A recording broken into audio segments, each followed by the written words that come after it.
grenadines. We are now proud to offer you new solutions for your health problems. Each new solution is being delivered to you with the same high degree of care and professionalism.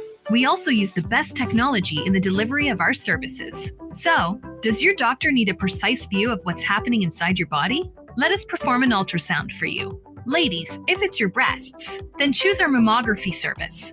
For all issues related to men and women's health at any stage in your life, our team can perform the necessary investigations to put your mind at ease and recommend solutions for your problems.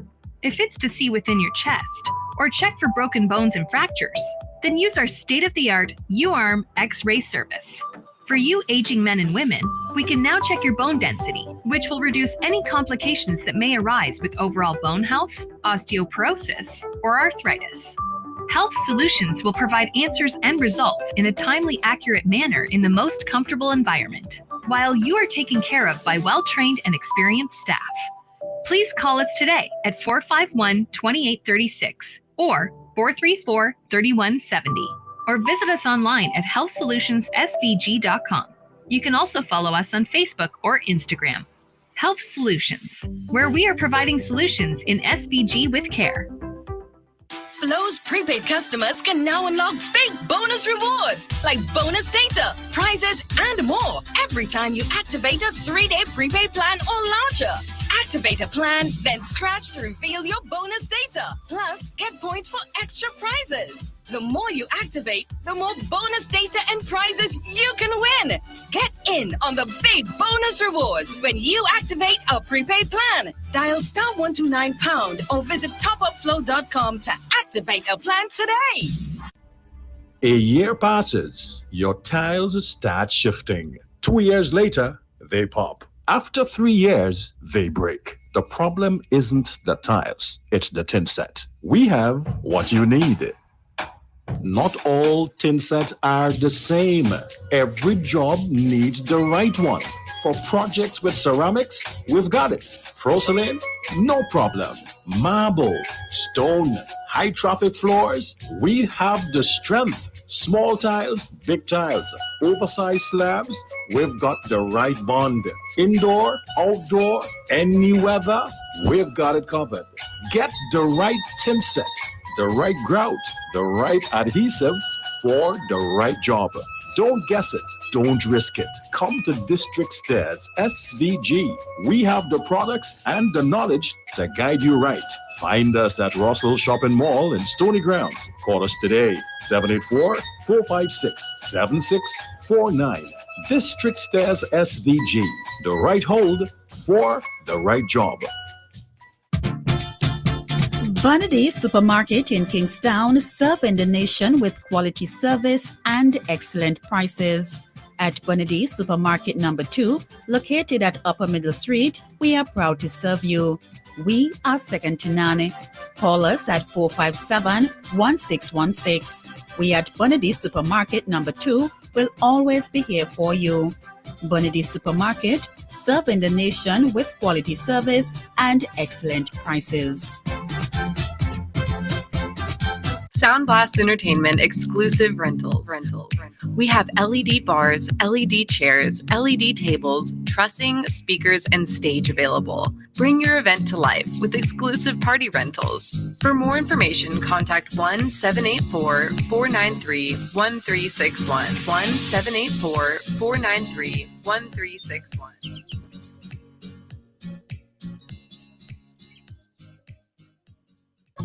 Looking for reputable, reasonable shipping services from the USA? Look no further than Fair Deal Shipping and Trading. Call us today, 407-822-6792. From our hub in Orlando, Florida, we provide complete freight handling services. We'll do your purchasing, we'll do your shipping, and everything in between.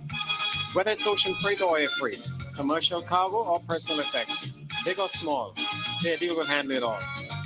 Visit us on the web at www.fairdealshipping.com or just call us 407-822-6792.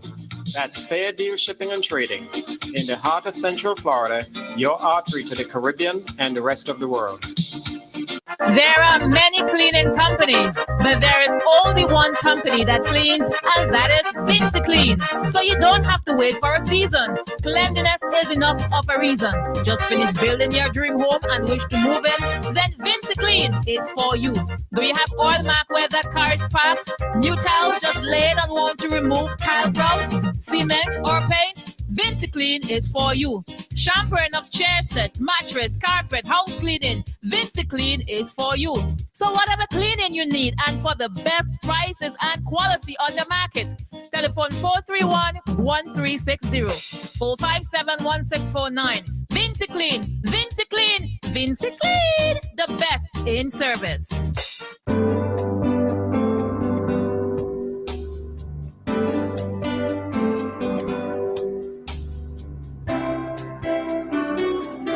We would like to say that Captain Bligh XO Aged Rum is the best rum in the world. And now we can. Voted the world's best rum at the World Rum Awards 2014, Captain Bligh XO Aged Rum. World class in a glass. Hannah, guess who nearly burned down the kitchen trying to make gourmet ramen? You again? I had no garlic, no butter, no vibes, so I ran to Massey quick. Just for ramen? I came out with dinner, dessert, and even items to clean up. Plus, points on my loyalty card. I even transferred money and still had time to grab a little wine. So, basically, you lived in now? Honestly, with the parking, service, and the WhatsApp updates, I might move in next week. Who else doing it like that? Massey Stores, our family serving your family and your last minute cravings.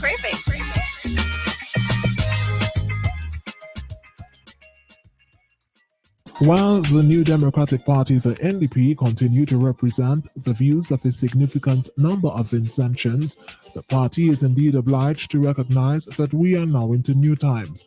Through this radio program, the NDP hopes to keep in tune with the thinking of the populace, while offering leadership for the challenging times ahead. This program, New Times, is therefore for all Vincentians, regardless of political persuasion, to interact with the NDP in building a new team of New Democrats. Call telephone number 4565967 to interact with the party's host on this program, New Times, aired on this station, Nice Radio. From 10:30 a.m., it's New Times for a new team of New Democrats. The views expressed on this program are not those of Nice Radio.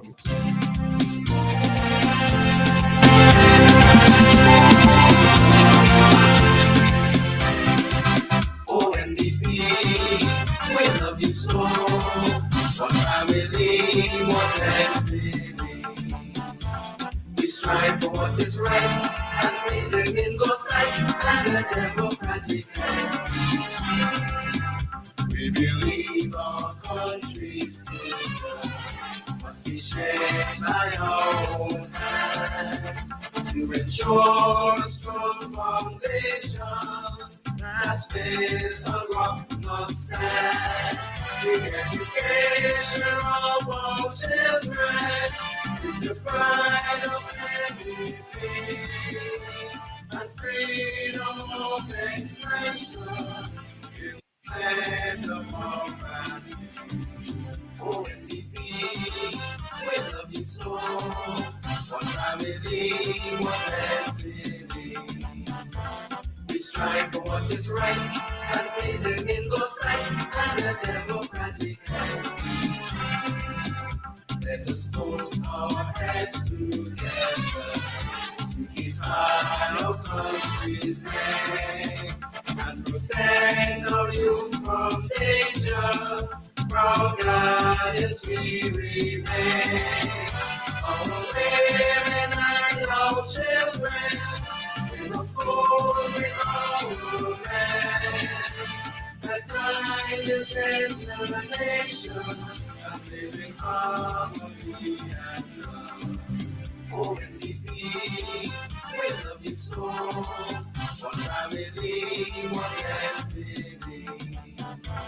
We strive for what is right, and pleasing in God's sight, and a democratic life. We salute our founding members for the charge they gave to us, to provide and for the landless, be honest, kind, and just, a better life for every worker, and for those for whom they care, to build one Caribbean, our peace and justice share. Oh, NDP, we love you so. One family, one destiny.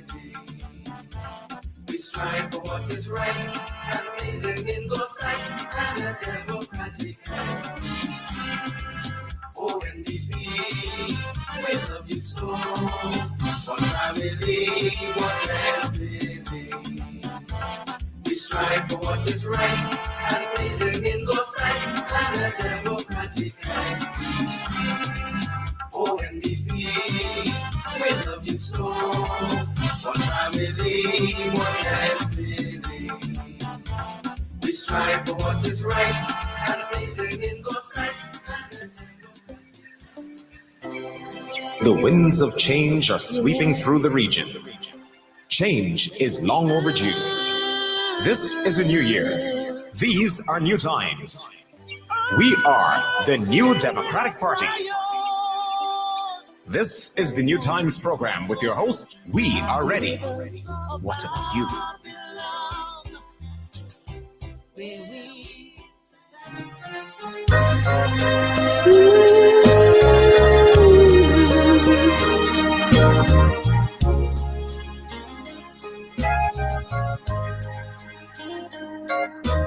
I've been battered, bruised and torn, but I'm still here. Some days my life was filled with fear. Oh, but I'm still here.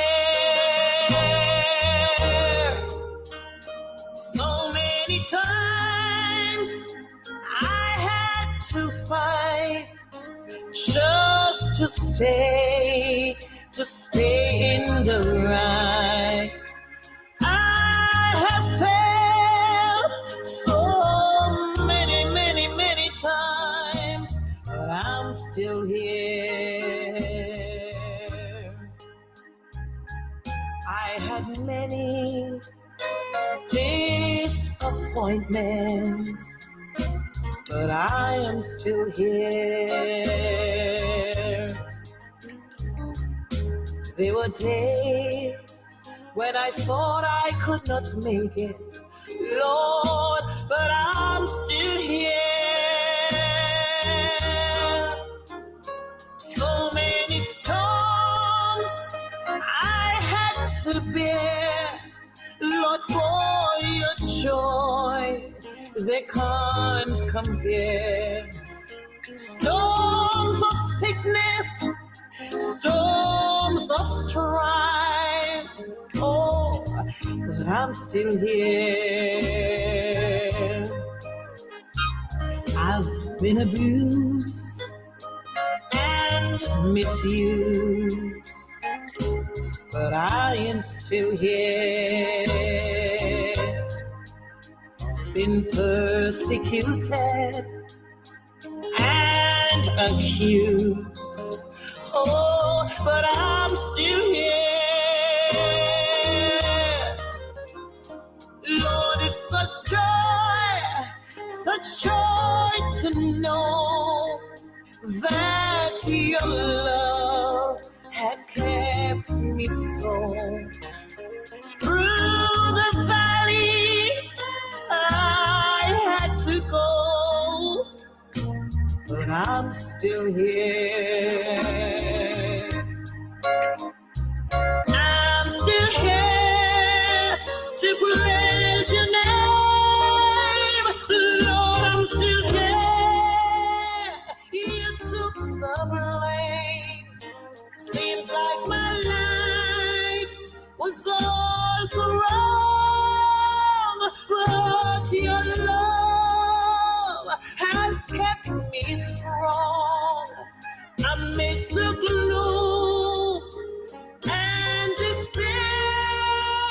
Lord, your love has kept me here.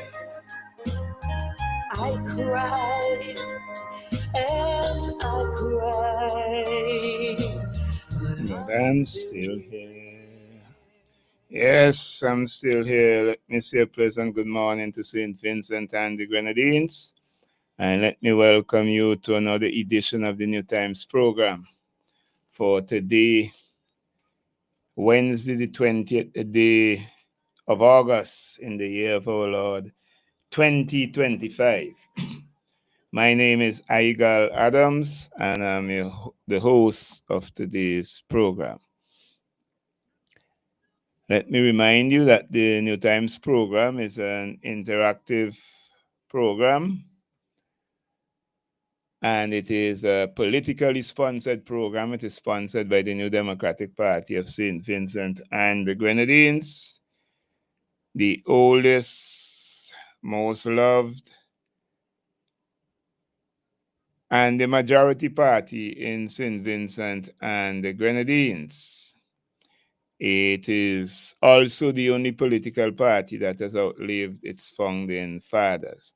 The leader and president of our party is none other than the 5 times elected representative of the Northern Grenadines, Dr. the Honorable Godwin Friday, and he is the person who will become the next Prime Minister of St. Vincent and the Grenadines after the next general elections by the grace of our Lord. Before we go any further, let us have our reading from the Bible as we usually do.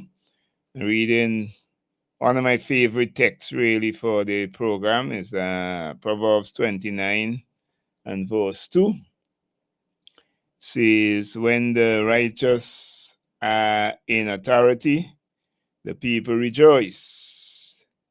And when the wicked beareth rule, the people mourn. So I'm going to read that again. When the righteous are in authority, the people rejoice. But when the wicked beareth rule, the people mourn. This is the word of the Lord. May the Lord add a blessing to the reading, hearing, and doing of his words. Let me say a pleasant good morning to our president and leader, Dr. the Honorable Godwin Friday and his family. To our past president and leader, Brother Anim Eustace and family. To all of our parliamentarians and their families, both those who are elected and those who are nominated. To all of our past parliamentarians and their families, a pleasant good morning to you as well. To our executive members, our chairpersons and their families, pleasant good morning to you all as well. And to all of our supporters at home and abroad, we say a pleasant good morning to you. The weather in St. Vincent is very nice, so I trust that you're having good weather as well wherever you are. Weather is breezy and sunny, and it's lovely weather today. So let me say good morning to persons from other places who maybe tune into this program at this time, wherever you are. Pleasant good morning to you, and good to know that you are locked into the program. And to all those listening to us via radio and social media, say a pleasant good morning to you as well. And to the most wonderful people of St. Vincent and the Grenadines, the people of Central Kingston, pleasant good morning to you. Just that everything is well. Say a pleasant good morning to Brother Andy, who is out of the hospital. And Sister Martindale want to thank all the nurses and so on, those in the hospital who take care of him during the time that he was there. So just want to big him up this morning, and we want to thank all the persons who assisted him while he was at the hospital. So that's it. And this weekend, well, it's Friday night coming. It's Friday night coming. That's the 22nd. Yeah, the 22nd of August. The NDP roll into Byra with Brother Chieftain Neptune, the candidate who will be taking on the Prime Minister in the upcoming general election. Yes, so we will be there in Byra. Well, that's the party will be there in Byra. And you will hear from both vice presidents. You will hear from Brother Chieftain himself. You will hear from Honorable Fitzbramble, from Sister Chevon John, from Dr. Kishore Shallow. Yeah, you will be hearing from a number of speakers. So you got to come on out. It begins around 7 o'clock, 7:30, I think it begins. And you got to come out there, be a part of the action, be a part of it. It will be in Byra this coming Friday evening, beginning at 7:30. So you got to be a part of it. Those of you who are out on that side and those who are nearby. So we are looking for you to be a part of that meeting. Yes, so that is the next meeting for the New Democratic Party. In the series of village meetings that we've been having. So this time is the turn of North Central Windward. And that meeting will be in Byra. Yes, Byra will be the place for that meeting with Brother Chieftain Neptune and the NDP crew that will roll in there this Friday evening for our meeting. So people of Byra and surrounding areas, come on out in your numbers. Show your support for Brother Chieftain and show your support for the New Democratic Party. We've been in this thing for too long. We've been having the kind of poor governance that have been taking place in this country. Too long we've been under a type of dictatorship. Too long we've been under a rule as it is like by one family. And too long we allow people to take us for granted. For too long we allow the people who in government here to be operating as if St. Vincent and the Grenadines belongs to them. And we as the people of the country are probably living on their plantation or something.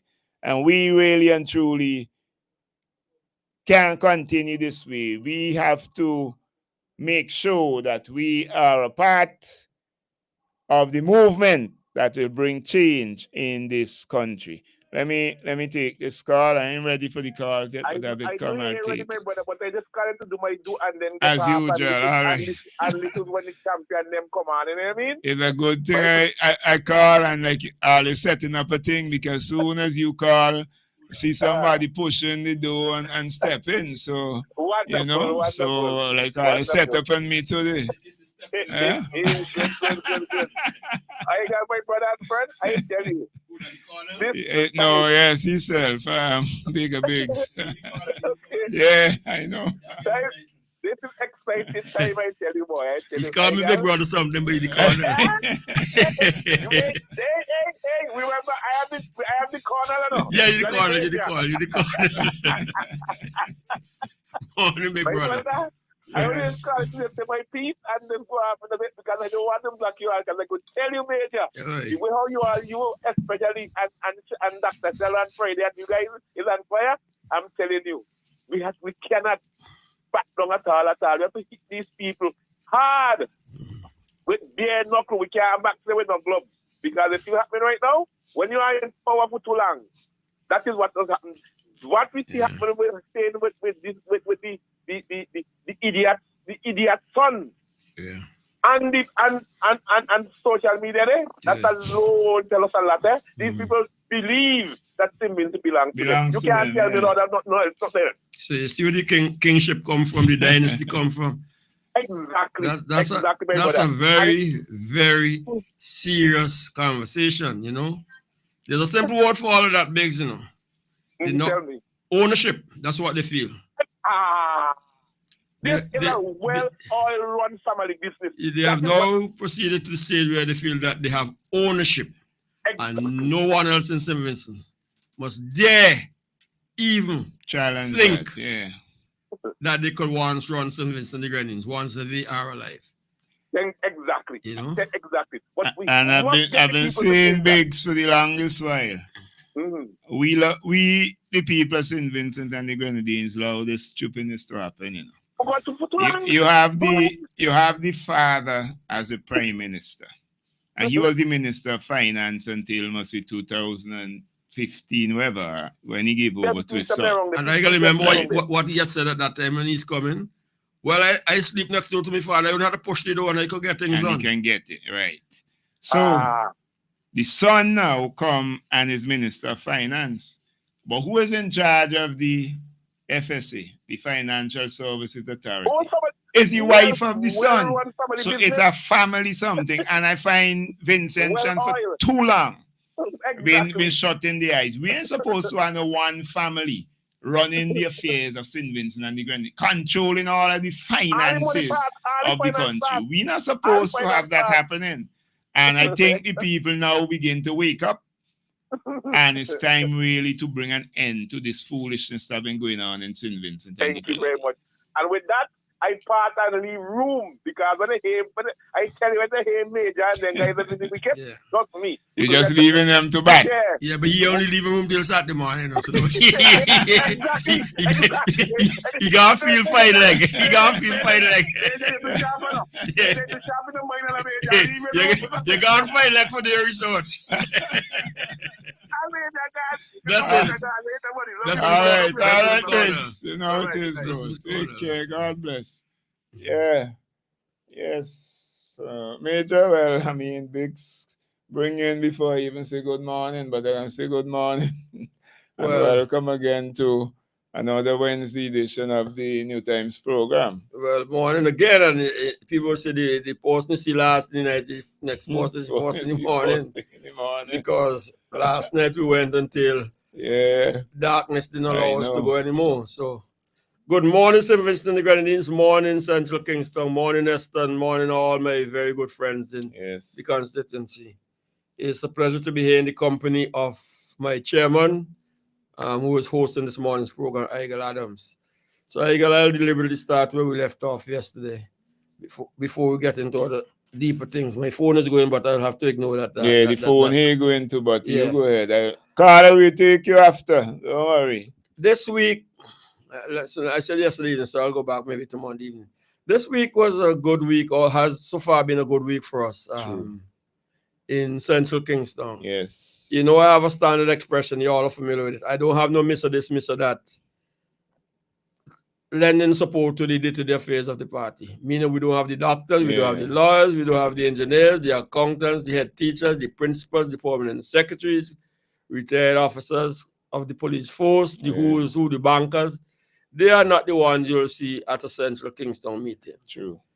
It is simple, ordinary folks who go about their daily living and wants to see better and good for sin. Not that the others don't. No. True. But these are the ones who are on the front line who make the contributions to Central Kingston. Yes. And been doing so for the last very many years. Yes, it's true. So for the last several weeks as we approach elections, our crowds have been growing larger and larger. All the time. And I think on Monday night, we didn't have enough chairs for people to be present to lend their voices and support to the party. But I want to thank the Secretary General who works so hard consistently for the party and so efficiently and smart for giving up of his time, effort, and his talent, for facilitating us and coming to do important internal constitutional requirements of the party. Yes. Namely, the party has to have a process by which we elect the candidate. I think Central Kingston made the decision and they were not going to have any elections to nominate a candidate for Central Kingston. No. By acclamation, they went ahead that person would be yours truly, and I thank them for that. I'm also grateful to the party groups that in Green Hill Party Group, Sharps Party Group, and Old Montrose Party Group that they unanimously agreed that they would re-elect you as chairman of the Green Hill Party Group, Kenny for Sharps, and then Roy King for Old Montrose. And then we went beyond that and had the executive elections, and that yourself emerged as the chairman one more time for the Central Kingston Party Group, with an executive which also shows new and younger faces and a reasonable balance of women and men in the mix. So I think essentially we have our election machinery in place. These are the people, these executive people, these are the leaders who will take charge of business and bring home the various locales, polling stations in Central Kingston, formerly to the New Democratic Party. And I'm comfortable with that. Once we bend we back, we'll get a good result. We're still appealing to our diaspora community, Eagle, that don't make South Central Windward and Central Leeward and I ain't calling no name, but them two in particular who have all this powerful diaspora community. And East Kingston like fix a good passy 2 hours, you know. Sending this, sending that, like the man CP this, you know. We want to roast breadfruits. Send some chairs, send some computers, send phones, send air conditioning units, send umbrellas, send walking trees, send strollers, send pram and all. Anything you can send to make the elections. Send raincoat. Yes. Anything that can make us A1 force on an election day. So I'm glad that exercise is over. Yes. And we proceeding with things, and everybody knows what the game plan is. But I also want to congratulate you too, Eagle, for your technical skill. The week before you did it, but I think this week you did it better in the absence of our legal assistance, you know. Louise, good morning. Mitchell, that is, you know, and Lavon King and Mafon. I thank you. Samantha, you have no time to reach Central Kingston, but we will write down your name, you know. But we know you're available to us on my in semi-retirement when she wants to, but she's not also available. True. But I want to thank you for delivering the training session so well and so efficiently. And I may not call names, but those new people who came for training for the first time, we want to appreciate them. Yes. And that they must continue to come. And that the young people who are showing up also, that they must continue to attend our meetings. For the benefit of our Central Kingston supporters, I'm saying what can be said publicly. Elections of today are not elections of yesterday. True. It is not one in which you simply get a loudspeaker and who talk loudest and drive around the town most win. It is not the one for those who paint the street and back walls win, or who have the most violence, who pull gun more often, and who use the most expletives and have the most moderation win. You have to be smart, true, and you have to be technical, and you have to be scientific. So those people who are committing themselves and giving themselves to the party, whether you're working as inside agent, whether you're working as outside agent, whether you're just jogging, as we like to say, still can't spell that word jog up to now. You know, I don't know how to spell jog. Or whether you're driving, whether you're telling us where the person is, however you're connecting, whether you're there to just help to lift the heavy people into vehicle or get them difficult banks or upstairs, all of you are making valuable contributions. True. But we need to understand that a lot of people have to be trained to use the device, the gadget called the cell phone. Because on that gadget, lots and lots of information is held and used for the election exercise. We are not alone in this. We know the other side of doing it. True. But we have to do it better, faster, and bigger, and a winner, if there's such a word. And so that is something to which the young people in particular gravitate. Yeah. And I want to invite you, if you feel you can't come to the meeting, but you have a big girl or boy in the home who you can inspire to come out to attend the meetings. That will go a very long way for us. So I thought we ended up well on Monday night, and we had a little refreshment. Let me thank my son-in-law, Jamal Ballantyne, who was here too and who played a good role in helping to make sure that after the meeting, things went well in the transportation, in the food, the beverage, and the whole social relationship that existed. We're not as good as West Kingston because when they have the spread, we could only chew when they swallow, but it is good to see that we recognize that we too are building a family in Central Kingston.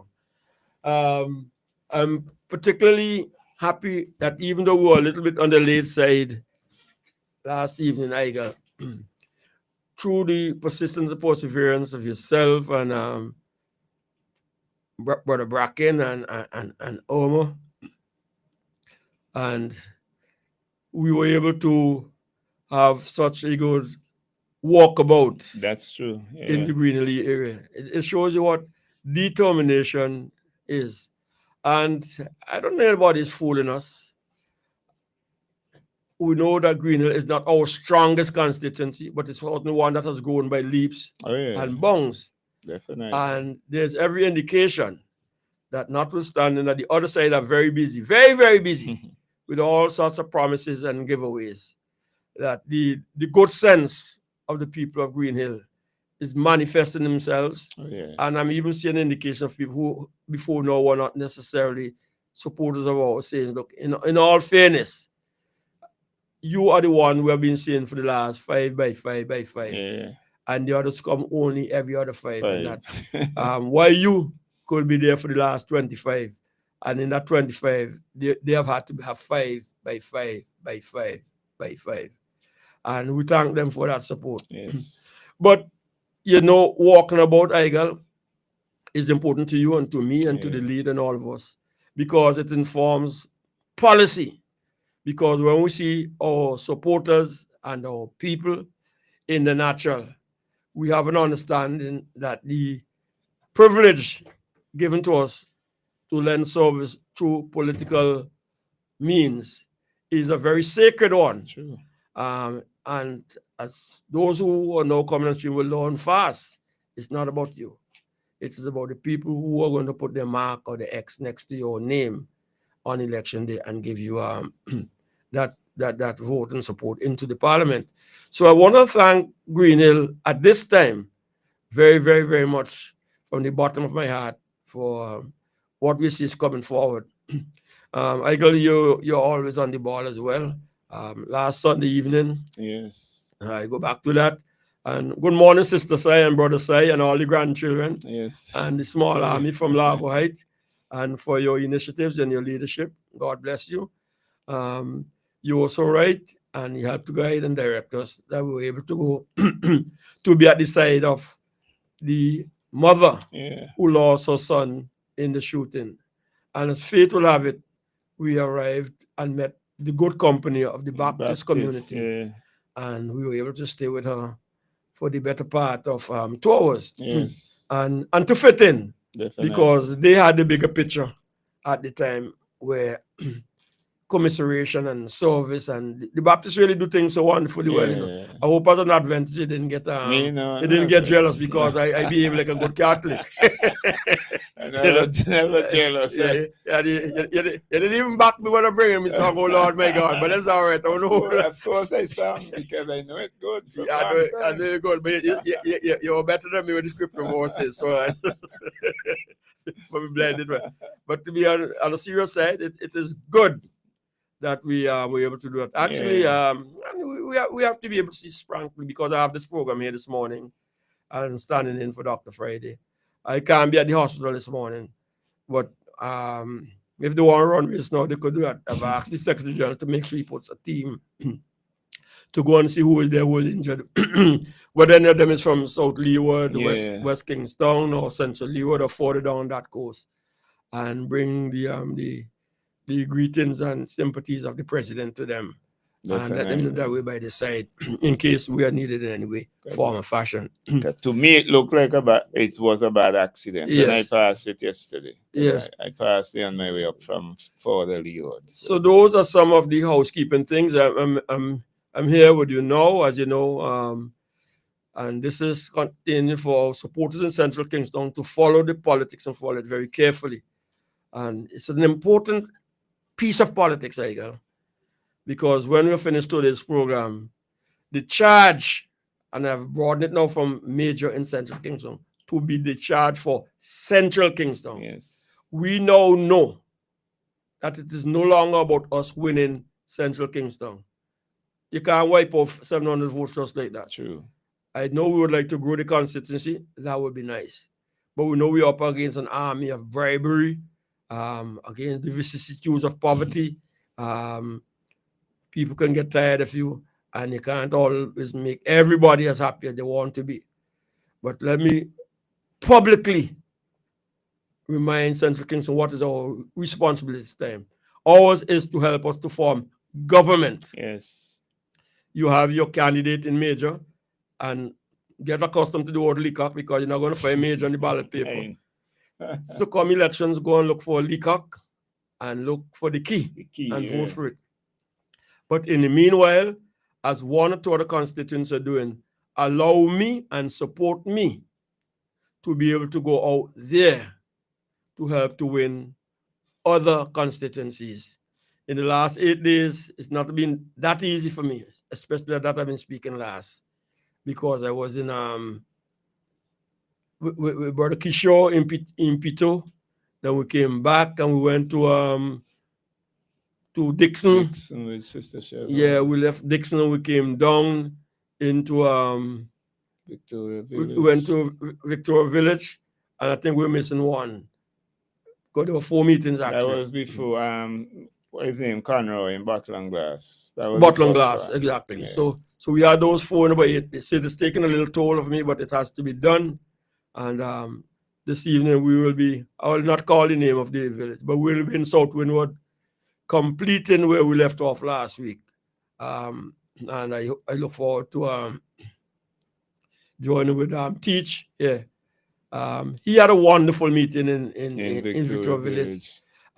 Victoria Village has always been very kind to the New Democratic Party, all the way back from stalwarts like Lauren George. You know, Lauren gave me a nice joke, and we are very good friends, even all the way through. And I saw met his son yesterday and his beautiful wife. He said he couldn't come out to the meeting site because I had met his wife before. He said he was speaking with some friends in his porch.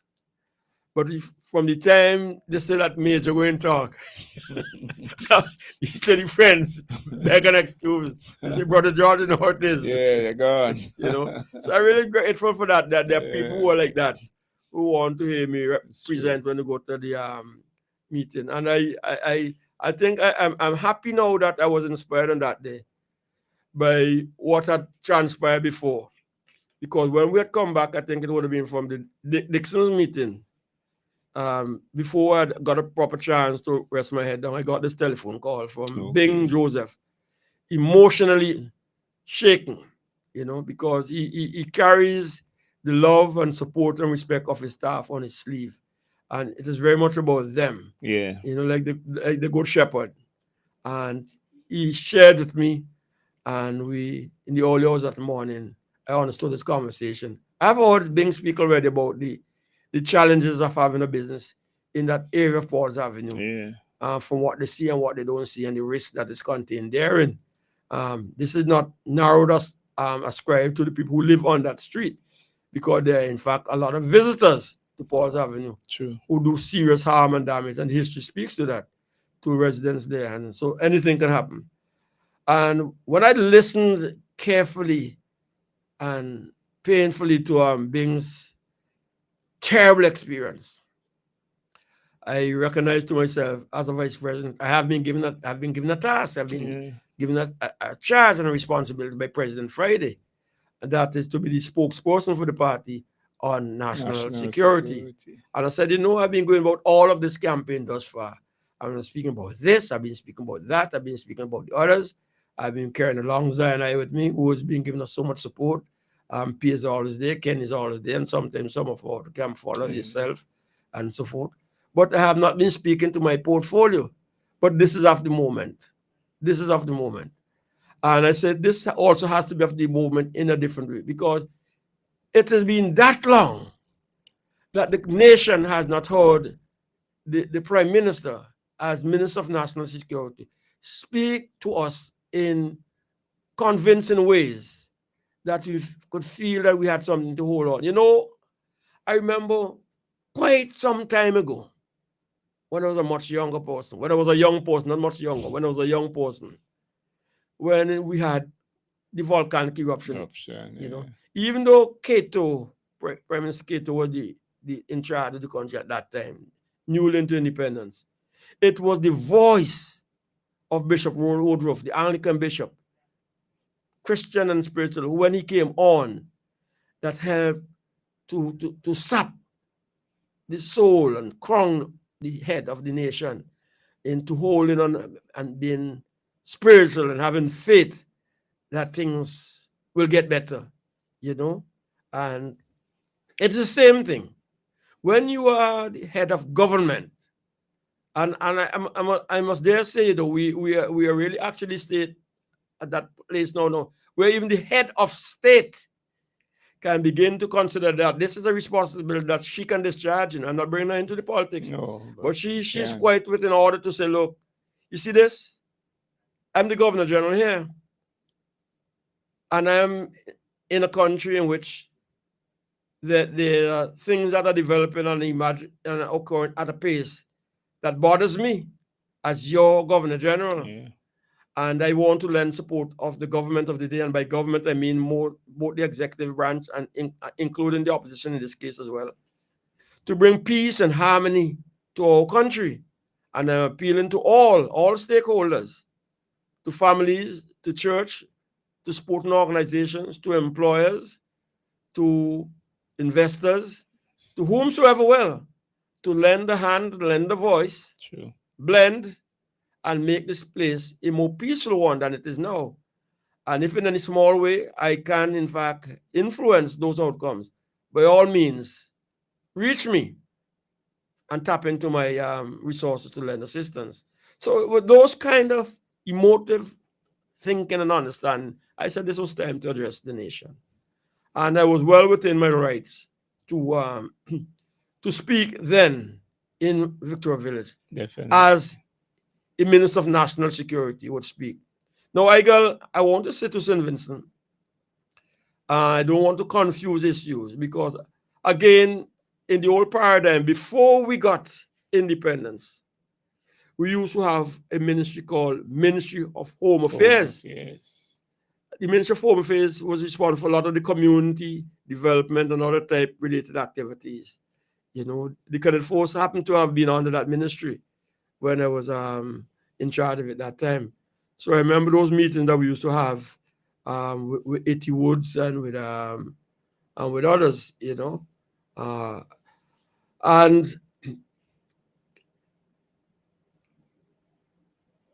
national security now to me is much more expansive. I'm not going to do a program on it here today. It's much more expansive. But you will not resolve crime and violence unless you deal, and I don't like this word, but it's one that's always used, holistically. But by holistically, I mean when you look at the bigger picture, yeah, and involve all of the stakeholders in the exercise. I was saddened but not surprised yesterday morning when I listened to a commentator on a particular radio station. And I have a way that I don't engage certain levels of political conversation. I leave them in the fool's folly, and it's not my business to elevate some people. But when you want to suggest that you're always hearing the opposition speak about this, the opposition speak about that, but you have never heard the opposition speak specifically and directly to what we will do to address the question of crime and violence in St. Vincent and the Grenadines, then you're running neck and neck with the devil as a liar. Yeah, because they've been out there a long time. Know? And I go back to Eustace's leadership of the party. And I remember distinctly, I had come upon this idea of a charter. Let us try to get a country to that stage where we are agreed among ourselves that these are things that we can do and should do. Because crime and violence is by nature, in essence, behavioral. Yeah, that's true. It's man's behavior, one to the other. It's not mechanical. It's No. not a vehicle, car just running down the road and knocking down people. It is behavior of one to the other. And so we have to begin to look at it from, apply that science. The behavioral science is addressing the question. So we want to deal with a charter. And that's why I came up with the social, spiritual, and redemption charter. And Dougie helped me to flush it out right up there in the sports. And then we took it to users who bought into it immediately. And then we took it into the party. And people like John Horn of blessed memory and others refined it till we had a working document which we feel that we could advance to be a policy position of the New Democratic Party. Now, having settled on that angle, we realized that by ourselves as an opposition party would not be able to give effect to a social, spiritual, and redemption charter. Yeah. And we included it in a motion and took it to the parliament on that time of the year when we have priority conversation to bring a in motion. parliament. Now, the government never wants us to bring it. Every time we have it, they speak till 5 o'clock when something can't be discussed. Or they bring a counter motion through the senators so that our things doesn't take priority. But they do everything to frustrate our motion to get the president. But they facilitated to the extent that they came to the parliament to rubbish it and to say that imagine an opposition party is trying to get the government to commit funds, monies, to deal with crime and violence. And we're fresh and we're out of place. It's almost like when he indicated or intimated the users, you want to look under some prime ministerial. That is the barren nature of the guy who we have in office. But to go back to the fundamentals of the motion of a spiritual and redemption, social spiritual redemption charter. It is social because we're dealing with human beings, we're not dealing with animals. True. That's what social means. The behavioral conduct of man. And spiritual is that we're saying this problem cannot be solved without the involvement of other forces bigger than us. True. Let's go back to basics. Let us be Christ-like. Let us be Christian. Let us be biblical. Let us understand. Let us be our brother's keeper. Yes. And who is your brother's keeper? Because if you know who is your brother's keeper, you don't stand over a body and empty a gun into the head. That's true. Huh? Something will deter you from that. Of course. Right? And redemption, in that we wanted to recover, redeem ourselves from what we have been lost. And pull it back. Recover our communities, our societies, our homes, our businesses, our clubs, our organizations. Because you have to understand, if we live in a society means very specific things, Igel. The home is the basic unit of society. That's true. Basic use of society, the home. And therefore, when the home falls apart, society begins to fall apart. That's true. But what does the home do? The home begins to give people value systems, right? And while we say the poor will always be among us, we always remember what are the values of our grandparents and great-grandparents. If you went and you pinged something in the yard that didn't belong to you, carry it to hell back. Yeah. Don't make your eyes too long. Don't make your hands too fast. True. And we had time and seasons. There were times when you couldn't whistle in the house. There are times when you couldn't sing calypso in the house. There are times when you have to know how loud the voice could raise. There are times when you know that you had to wash your face and hand and go inside. And the much older ones than us also know the days. I hope some of the younger people listening, when the mother put on a big frock and until they go to sleep. Because there are a lot of people who could tell you that is big old dress to sleep in a long time. We get bright now in these days, you know. I just say that from me. But the point of the home is what formed us, what shaped us. And once you have that inside of you, then you're good. But also as has been captured in song, Igel, it takes a village to raise a child. And every child knew that control of his or her behavior was not limited to his household. It was the immediate yard. Because we didn't have barricade and fence sometimes. And the misbehavior and you went over there, you'll get the rebuke, then you go back home and complain and get a second rebuke. True. And you're walking down the street and you have to pass auntie this or mommy that or grandmother the other. And the same behavior left home with is what will carry out. And when you go to school and you have a problem with the school teacher, you hope that the problem stay with the school teacher and they reach home by you. You know? I remember one time I got a little difficult in school in Eagle, and I got sent home for a day. But I had to put on my clothes and go down the road and go to school because it was worse to tell me the parents that you couldn't go to school. You understand what I mean? You understand? Because if that were each back, then you have trouble. You know? But our parents going to school to cause teacher and principal and to fight and to tell your child, hit them back in front of you and so forth. So all these things start moving away from the home. The school is no more. Church services is no more. Well, your church is growing, thank God. The Adventist fastest growing church, and thank God for the work in the widest space. But we have to understand that the sports club, the playing fields, the community centers, the meeting places, all of those are what is beginning to shape a society. True. But as all of those things begin to fall apart, as people are struggling to do the basic things, to keep body and soul together. When you walk, do you see certain things? People could talk till they blew you down. When we went to Spring Village, and this, don't interrupt it wrongly, the first thing Zainai showed me as we got in there is how dark the community looks. Yeah. People can't even afford to put on the extra light or outside light.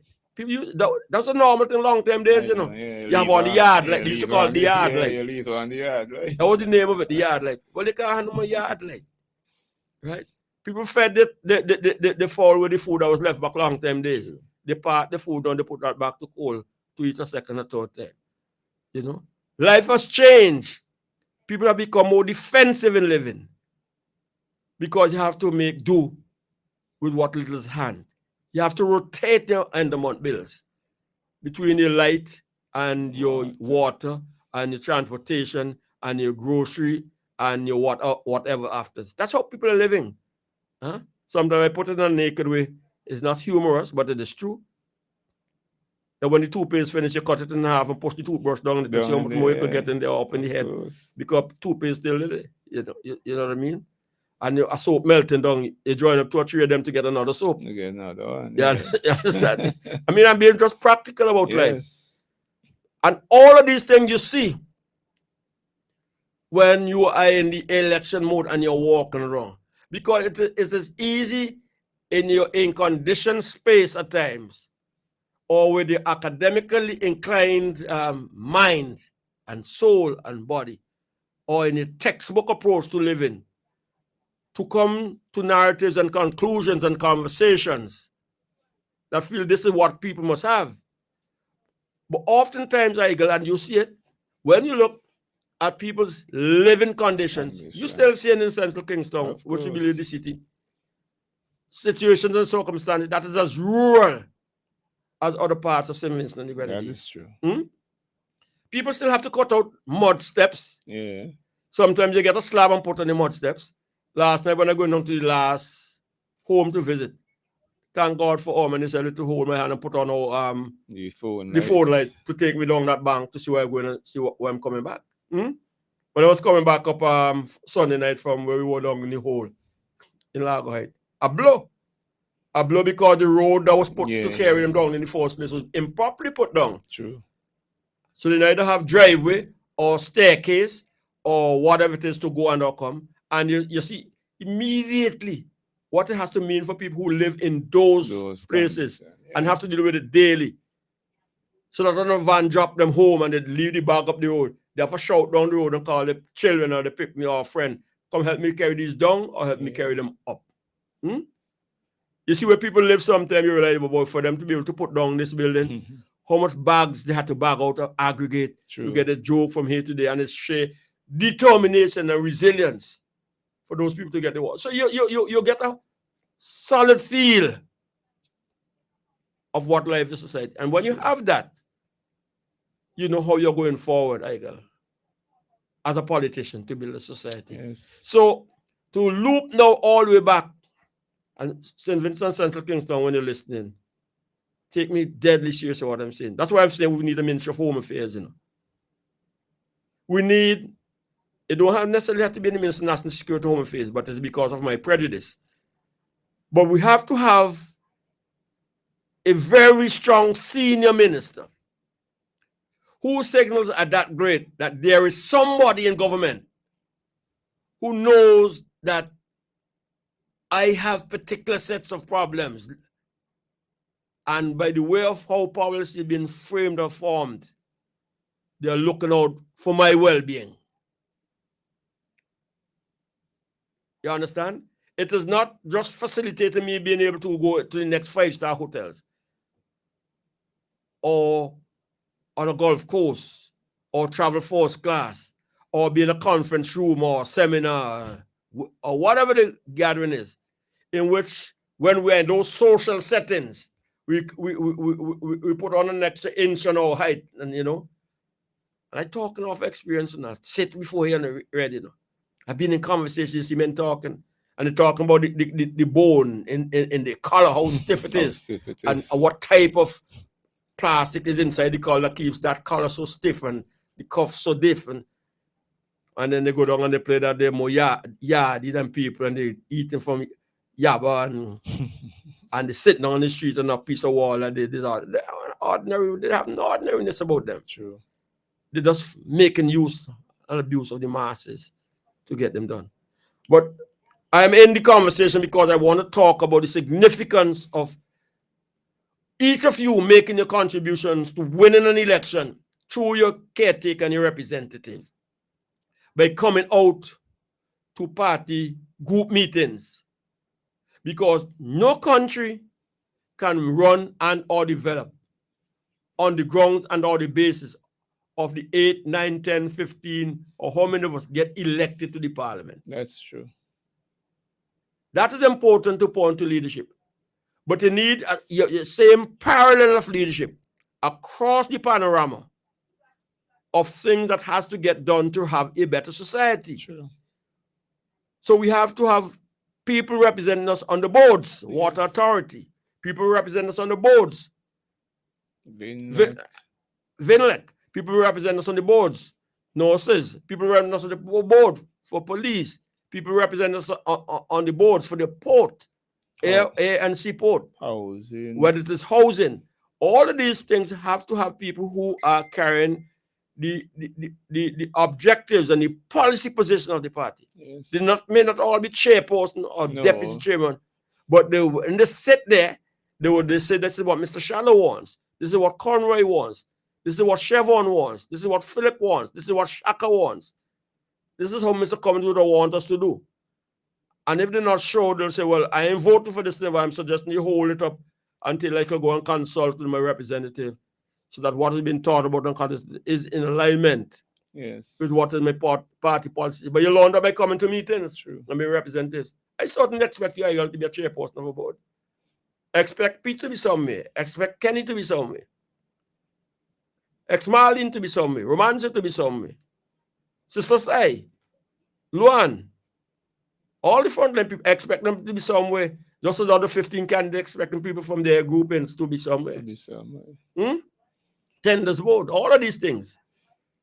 Yeah, so radio station, vote, NIS, vote, so this election is not for the 15 of us. You're doing an election to have yourself elected to run. So you have to help run St. Vincent.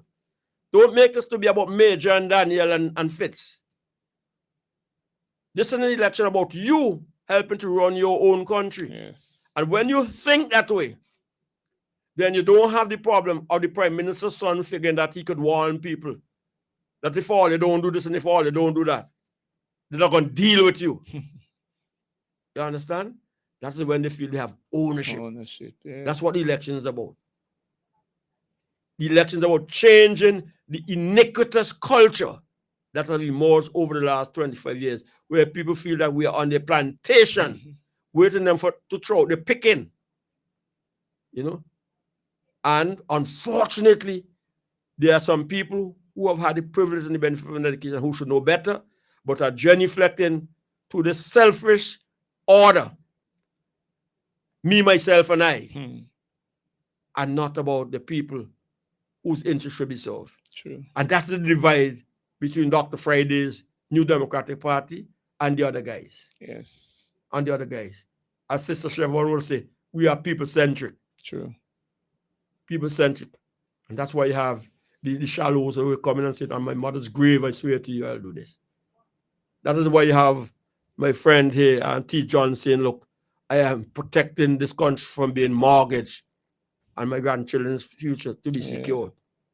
You understand?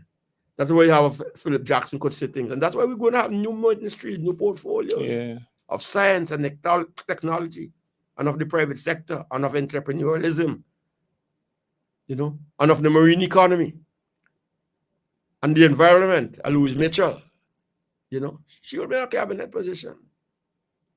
God knows the country needs her and others like her,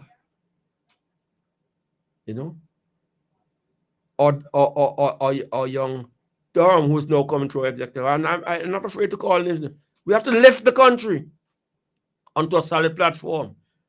People must see that we are moving away from being a transactional society, something for something. Not like a person who want me not vote for you again, me not get the 2 matches. But I can't do all things in opposition that people want at the same time.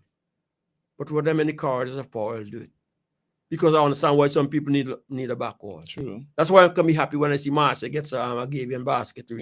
Because she deserves it. Of course. Because she's been crying for years for it. Too long. And had to wait too long. What she gets it is her joy or happiness is mine.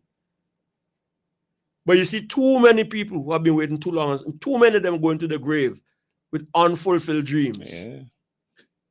That's what the election is about. The same thing that Marcia has a little bit lower down. You need the same. By the friend over is June, is her name? June, yeah, right across there. You need the same. Right around.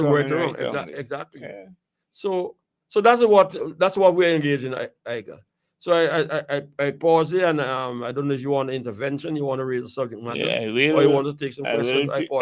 I will take the call, but I have something to ask you when I come back. Let me see if the person's still there. The person on the WhatsApp. WhatsApp, you still there? Yes, I'm still here. Hey, good morning. How are you doing? Welcome to the program. Yeah, I've been waiting here for over half an hour.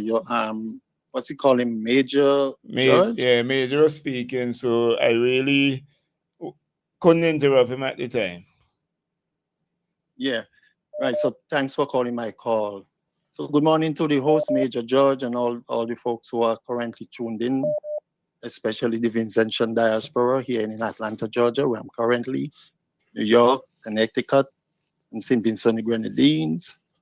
This is Derek Bino. For those who are familiar with my name, you can assert me as an ex-police officer, and thank you again for taking my call. There are many issues I would like to tackle at this point, but since there are maybe other callers waiting, definitely. I just only want to address a topic very concerning to me. As I said before, you can label me as an ex-police officer for those who are familiar with my name, Derek Bino. Since the Americans and Europeans decided to criminalize the marijuana plant, and I'm talking about the marijuana industry that's happening all around the world with all these governments.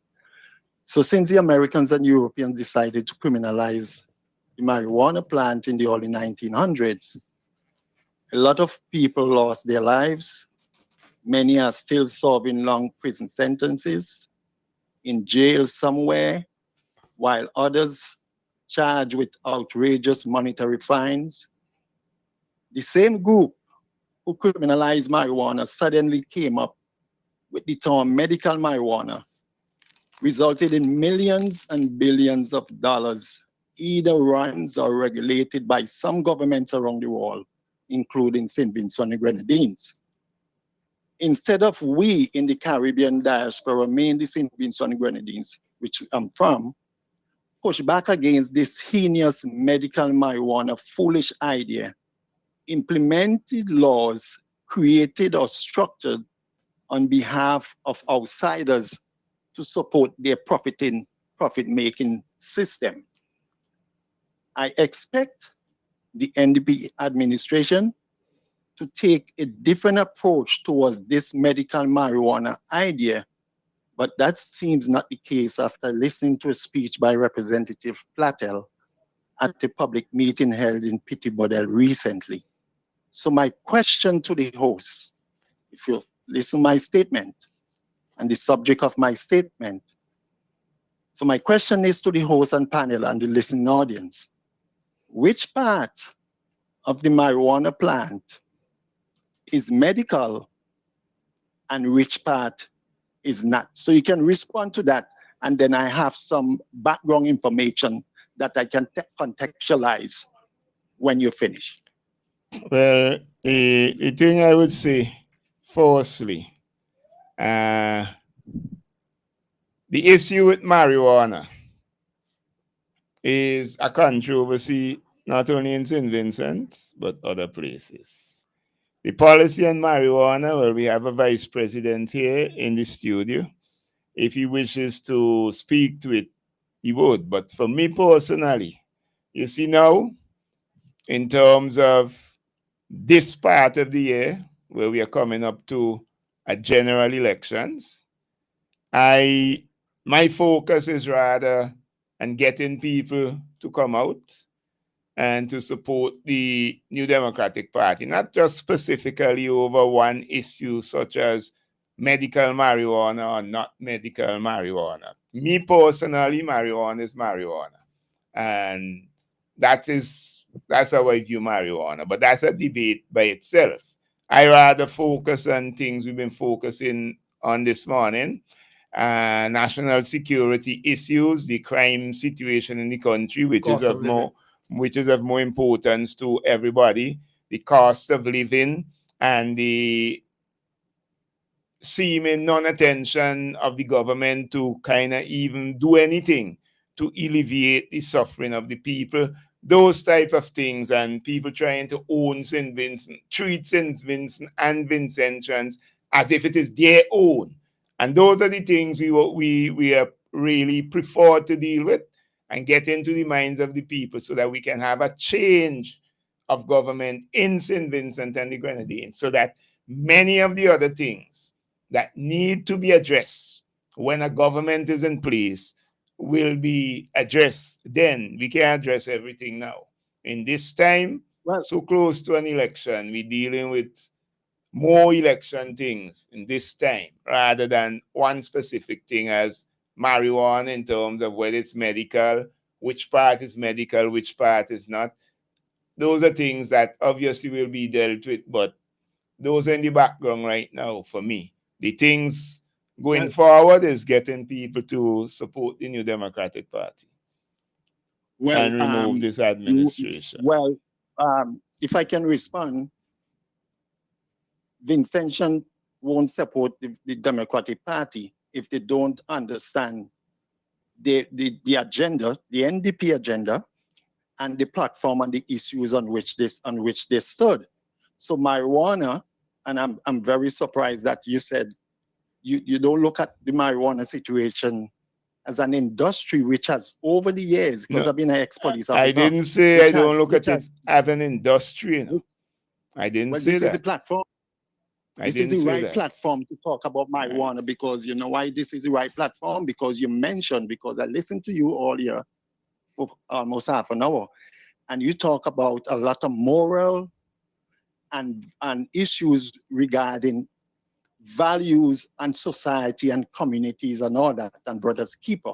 Definitely. And you talk about one thing about people committing crimes and all that. Yes. We know in the Caribbean and around the world, a lot of residual impact in society are led from this so-called marijuana drug cultivation and plantation.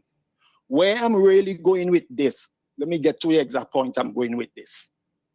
It's very concerning to me, and I said it in my earlier statement, that governments around the world now had regulated marijuana because of the profiteering business. So that is what really I want you to address. If NDP and what NDP intention is, once they get into office, if they're going to continue with this current administration pillaging of the cannabis, the marijuana industry in St. Vincent, or they're going to hands off totally, or some form of laws or regulation, which I don't support any laws at all. I just think marijuana should even be considered law. There shouldn't be no laws.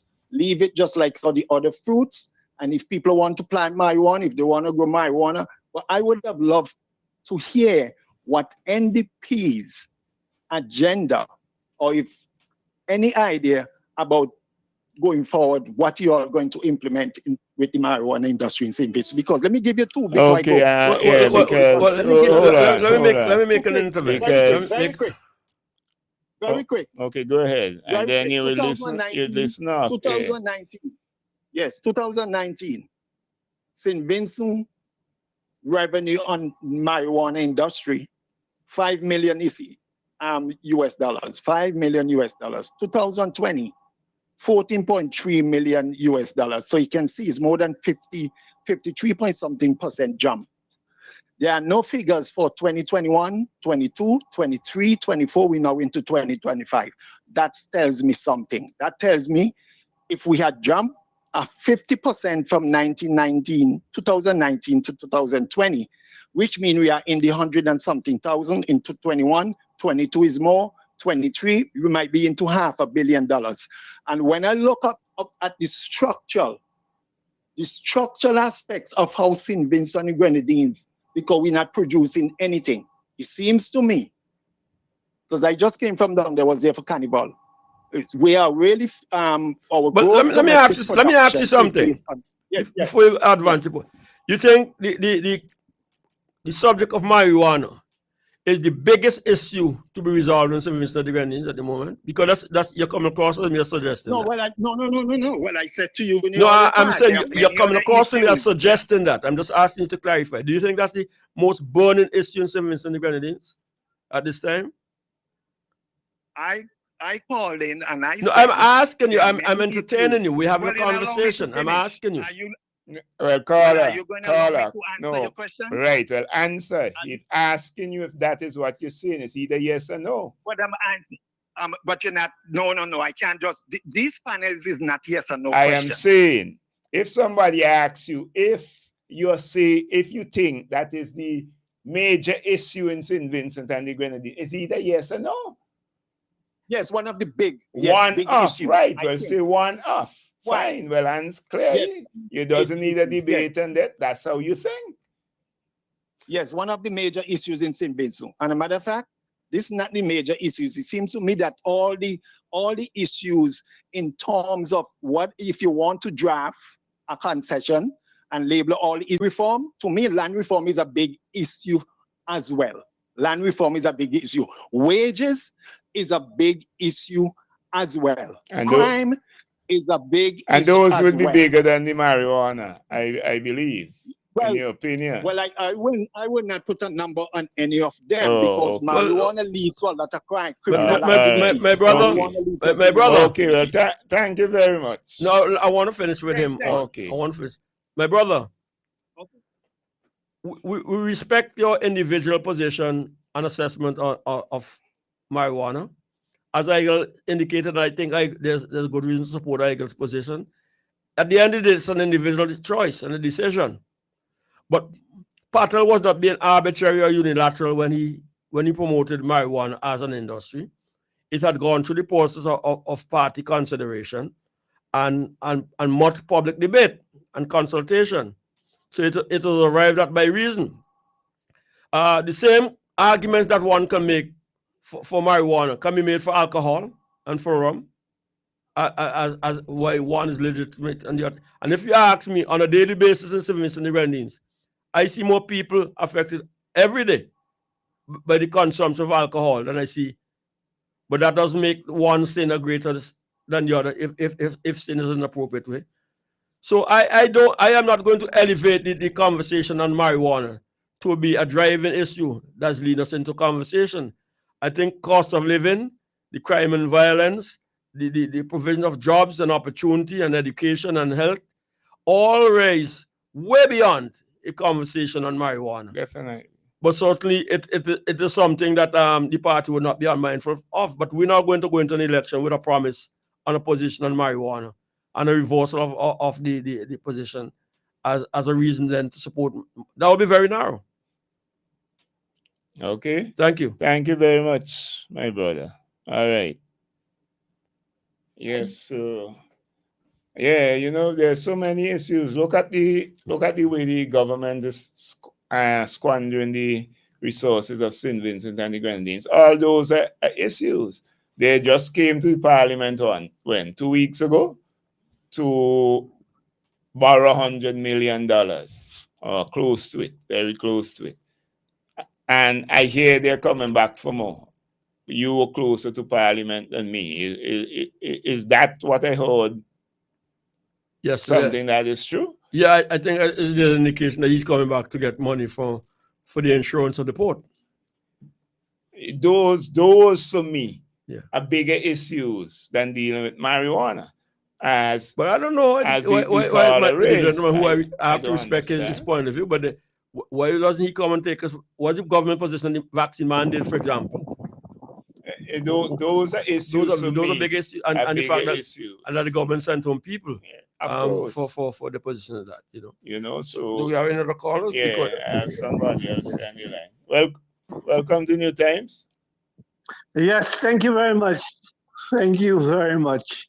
I just want to make a little appearance here as part of our so-called Vincentian, what should I call it?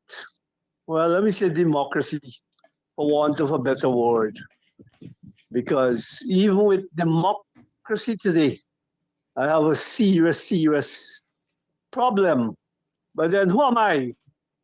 Who am I if I can't make a difference? In all my years, following politics, and that's been a long time. From Joshua and Cato days, I've been around in that time. And clearly, I know I made friends, I made enemies, or I have friends and I have enemies where the politics of our country is concerned from way back when. I'll tell you something, because even in Joshua and Cato days, I heard people used to say, is the nasty skinned people who supporting Joshua. I don't think I'm the only one who ever heard that. But that was blatant when, especially in those days, I stood up on the sidewalk. Joshua is having a march through capital Kingston. And there are certain people who would just be looking on and making these kinds of outrageous comments. I just use that as a basic historical memory as a youngster in St. Vincent and the Grenadines and where it has led us to. Out of the politics then, those two founding parties, for those of for my generation and the major generation as well. And I know if I say anything off track, he's there to correct me, pull me back or whatever. But I just mentioned that because out of that came, and I think it is true to say, out of the Joshua era, the Joshua Party came the New Democratic Party. And I think more than anything else, people, those who are looked upon as less fortunate, poor, and all the negatives that went with it at the time, I think we all can identify with that story of how the NDP emerged. Because even to when, and let me say hello to former President Adam Eustace, even to when he became leader or supporter of the New Democratic Party, all those of us who remember his background would know that he came out of a Labour Party family. But I thought, I think of him as having a vision at the time and seeing what was going on and choose to. And then Sir James Mitchell would have had his influence as well. But the point is... Yeah, that's the point I want to hear now. The point is, what I'm still trying to gather, what I'm still trying to understand, where is the bigger understanding of all of this? What is the objective of these two major parties? On one side, I would say, one side is trying to make the other side look like they know nothing at all. And I'm talking, and let me point directly to the Unity Labour Party. And I time will not permit for me to give a definition of how opportunists, political opportunities, jump on the different bandwagon over those years that I'm trying to put into context. And I've twisted and so the point I'm making, why in the year 2025? Because if I was to give a suggestion, I would say that I expected as learned Vincentians, because how educated we are, and so on. So sometimes when I talk, I wonder if I'm making any sense. Because no matter who you are, right? All of us do not function on the same level playing field. And one of the reasons for that is because there are those of us in our society who believe that we are superior. Some of us think that we are above others and disrespect one another for whatever personal reasons we harbor in our lives and so on. And we have seen, and I have lived to see this being demonstrated. Dave, you're about to make a point, and every time you come to making that point, you go on to something else. I'd love you to make the point What point? Yeah, just correct me. Let me say it right away. Straight off. What point? No, you said you were going to make a point.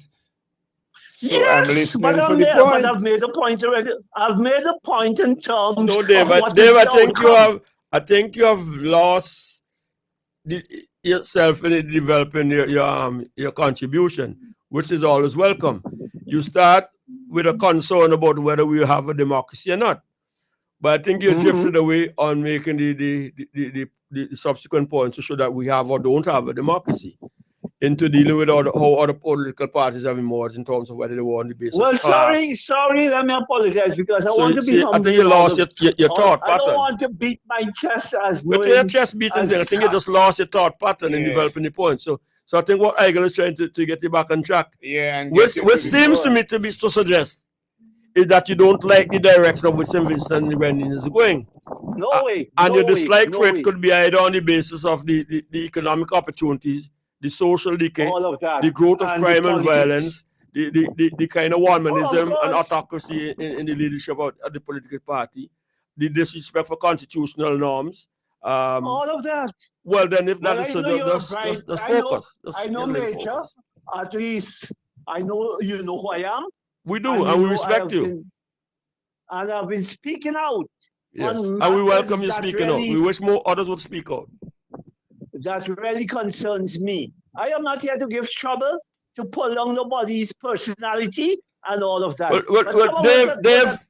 Dave, a quick summary of what you're saying is that an observer of how St. Vincent has emerged from the Joshua to the Cato to the Mitchell years to where we are here now, is that we're seeing a growing society of one man singularly feel that he has the solution for St. Vincent and the Grenadines and locks out all others. And in the process of that exercise, his family is joining hand in hand and figure that St. Vincent is a place of entitlement and ownership. And nobody else should be able to have a St. Vincent and the Grenadines. And I'll go further and add to you the point, if that's what you're making, to say that I get saddened when I look at intelligent young men surrendering the individualism and the parental education and respect that they have to genuflect on that altar. And that is leading us to be a very, very, very dark place. of hopelessness. And let me say this by ending. Yes. I know the history of Haiti. First black country in 1804 to get their independence by the slaves themselves, people who were enslaved in Haiti. And they were able, and the sad thing about that, and sometimes when I think of Haiti, I see St. Vincent and the Grenadines right now could end up like that, where you have a papa duck, and a baby duck. We trust that won't run be the the show. case, so we're asking people to come out, vote for the New Democratic Party and bring an end Run to the show. Anyhow, nice telling you, Major, as You usual. take this call, then go to the and break, right? I always listen to you. Oh, thanks, Dave. because Thanks I'm for your there. contribution. Okay. All right. Thank you very much. The call went to go to the break, but I'm going to read some messages that came in. And sometimes we don't get a chance to read Yeah, them. that's This quite first one unfair say, to them, yeah. Good morning, Mr. Adams. Such a timely word this morning. I guess that one was speaking about the scripture that I read. Good morning, Major. Richland Park. Listening. They say they're giving a joke. They say they're drinking water. Okay, this one say, good morning, Mr. Leacock. The way to go. Tell the young people how it was in the day. Remember, they are not aware of these things, so they are living in a bubble. We all need to educate them. Good going. Blessings. This one say, good morning. Before we walk about America, let's talk about regulating the bus system in SPG like other countries in the Caribbean, because people are dying just to take a bus. Yeah, well, that could be a debate as well to the system we have and the way they drive and all that. That could be a problem.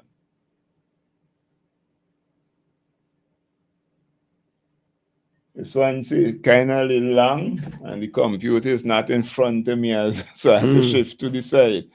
Mr. Adams, you are quite effective. Mr. Leacock and everyone has a serious responsibility to fight crime through prevention, intervention, and detection on other means, but it's going to take more than 5 years to fix it. I am aware that it is going to take more than 5 years to fix the economy. Vincentians need to know, let the people know that this election is not about airport or seaport. This election is not about who lead. Who leader is better than who. Clearly, it is not about leadership. This election is about change. If an election is about change, it is also about leadership. Yeah, because you need a change in the leadership. And so leadership matters. In anything they do, leadership matters. Definitely. So we have to go. Let me see this one, because after these, we'll go to the break.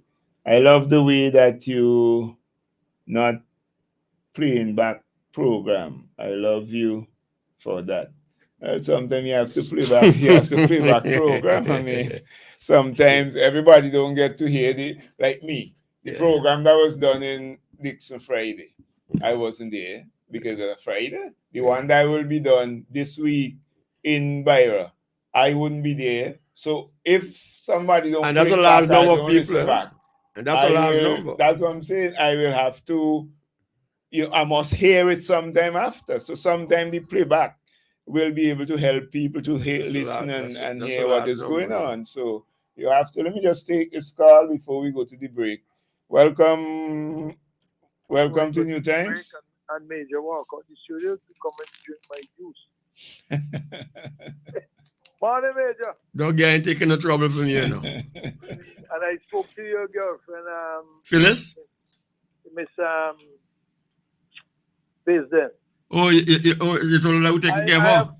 I have settled things for you so that you do not get in trouble. But not just for the two of us. You don't bother with me, don't. You have to bother me because when you go, you have to leave me a list of names of the people who live Springville, who live Garden Yard, who live and all the place, because I don't want Percy and Julian to be taking advantage of your absence, so I have to be looking out for you. I put a beta blocker and all of that so that they can integrate. You're the only man besides Sister Bess who could have so much husband and so much wife for this radio station, you know, but one of these days, Tasha gonna listen and call she mother-in-law. I'm African, you know. And a Muslim in one. Married up to 7 wives. Oh God. I don't know what I can do with my neighbor boy. Anyway, in the serious point, I'm a bit tired. Yeah, well, they've been going. Yeah. But I thought I would just say a little thing. Good morning, Brother Andy, by the way, and Sister Carmen. I shouted him up this morning. You did, yeah. Morning, Brother Andy. Good to have you home. Yeah. I thought I would say a little bit about what I heard, some of the conversation this morning, because I was just trying to take a rest. But you did home? Yeah, man, I can't. I have to, otherwise I'll fall down. Yeah, I know that stage, Yeah. What is the election about? This is what I'm addressing as I heard it. The election is about everything. The election is about St. Vincent and the Grenadines. It encompasses everything that has taken place for the last 25 years in this country. Every issue and every mismanagement of every issue, circumstances, industry, and people, most of all.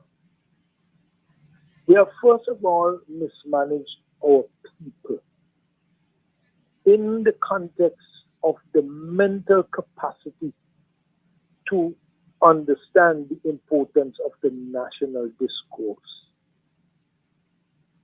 And we are looking at the future of our nation, where, as our Valentine would always say, when 20% of our population cannot read, of our school population cannot read, that lends itself to the one-eyed man is king in a blind man land, and can be manipulated beyond the capacity for each and every one of us to comprehend.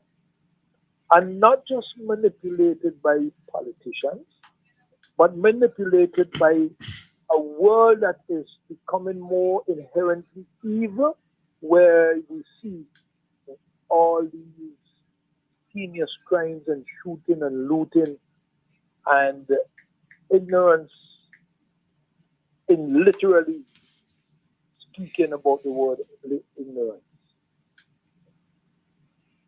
It gives you, when you see the accident that happened yesterday at Gibson Corner, and the way we see accidents with the van drivers, there's a level of ignorance in our people for them not to understand the danger that they are playing with. When you have van drivers speeding and going around corner, overtaking wrong corner, going on 2 wheels, and the very people who become the victim of the accident encourage such behavior, it tells you that we have a very ignorant population, or a sector of the population that truly, and when I say ignorant, not in all the local parlance. Not violence. Yes, ignorant of reason. What makes a vehicle function in safety mode. That is tells you. And all these people are product of this education revolution. This is because if you speak to a lot of persons, they do not want to get involved in the national discourse. They do not want to stay within reason. And you know why? Because they feel offended when they are confronted with the circumstances that they themselves do not know and understand how the country is functioning. Hence, why we have a person could say, I am a 5-star general, because there's not a 5-star general, as you know. Hence, why you could say that we do not have a monarchy, but a man could place a sign, a poster, with a stating that he is a king and is accepted. If you try to sometimes engage certain persons in serious conversation, they do not want it. They don't want it because they do not know. Because the only thing that they know is TikTok and Facebook and Instagram. And what is posted on these platforms, 90% of what is posted on these platforms is junk. It is things that messes up your mind and you get involved. You know, they say we are what we eat. We are what we consume. And consuming anything is not just through the mouth. No, it's through the eyes too, where you see and hear and all that kind of stuff. All these, we feast ourselves on a lot of these things. And, you know, those who are in authority right now love it so because the people are in ignorance. Hence, the way the campaign is going to take off in a very short space in time. It's going to be massive feasting and frolicking and a show. It's going to happen. And when you see the Unity Labour Party sitting by and in pretensive mode, be warned because the onslaught is going to come. It's going to come where millions and millions and millions of dollars are going to be spent to make sure that they feast on the very ignorance of the people, the 20% of the school, the young population that cannot even read. And that's why the election is about each and everything. Okay. Look at the state. Dougie, you got to wrap up for me, please. Yes, I'm going to wrap up. High time for the break. So look at the state of healthcare, that is an issue. Look at the state of the productive sector, that is an issue. Look at the state of how the tourism sector is being formulated, and look at what they are seeking to do down the Leeward Coast in terms of taking over, even from the fishermen's perspective, where they're not even taken care of. And Daniel Cummins said yesterday, where the infrastructure of our country is basically in disrepair. So that's all I really wanted to add to when the question was asked, what is the election about? Okay, thank you very much, Dougie. And make sure you get a good rest so that you could have the energy to keep going. Okay, so this time we're going to take our break and we will be right back. General Hardware still has the best prices on steel, lumber, and plywood. So go on, compare prices. And if by chance you find a better price, no stress. Just talk to the General, and they will beat that price plus give you special priority delivery. Yes, General Hardware offers free island-wide delivery on most purchases, so you never have to worry about getting your goods on site on time. Plus, shopping at General Hardware is a pleasant experience with friendly, knowledgeable staff always ready to serve. What more could you wish for, huh? So come to General Hardware for proper service, lowest prices, free delivery, and see why nobody beats the General. Nobody. Vanity Supermarket in Kingstown, serving the nation with quality service and excellent prices. At Vanity Supermarket number 2, located at Upper Middle Street, we are proud to serve you. We are second to none. Call us at 457-1616. We at Bernadette Supermarket number 2 will always be here for you. Bernadette Supermarket, serving the nation with quality service and excellent prices.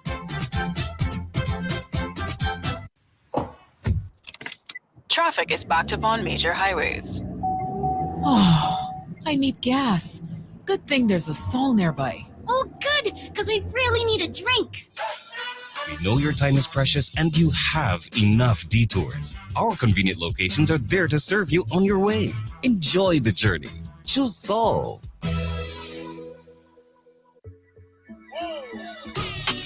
It's in the feeling in our weak side. It's in the meaning in our spot. It is the thing that sets us apart. Who we are. Cause the rhythm of life keeps pumping. Together going strong. No matter what, we keep things flowing. Before we will go all in. Our hands up in the sky. Celebrate and come let your rhythm flow. There are many cleaning companies, but there is only one company that cleans, and that is VinceClean. So you don't have to wait for a season. Cleanliness is enough of a reason. Just finish building your dream home and wish to move in? Then VinceClean is for you. Do you have oil mark where that car is parked? New tiles just laid and want to remove tile grout, cement or paint? VinceClean is for you. Shampooing of chair sets, mattress, carpet, house cleaning. VinceClean is for you. So whatever cleaning you need and for the best prices and quality on the market, telephone 431-1360, 457-1649. VinceClean, VinceClean, VinceClean, the best in service. Hannah, guess who nearly burned down the kitchen trying to make gourmet ramen? You again? I had no garlic, no butter, no vibes, so I ran to Massey quick. Just for ramen? I came out with dinner, dessert, and even items to clean up. Plus, points on my loyalty card. I even transferred money and still had time to grab a little wine. So, basically, you live there now?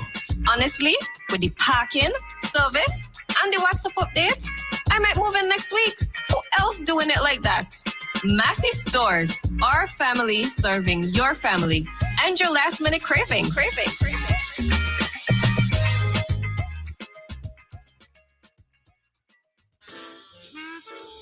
Lewis Pharmacy. We specialize in friendly service with a personal, professional touch. Hence, we take pride in offering patient counseling on all prescription and over-the-counter products. We welcome inquiries on prescription drugs, vitamins, herbal preparation, fitness nutritional products, cough, cold, allergy, and all other health care products.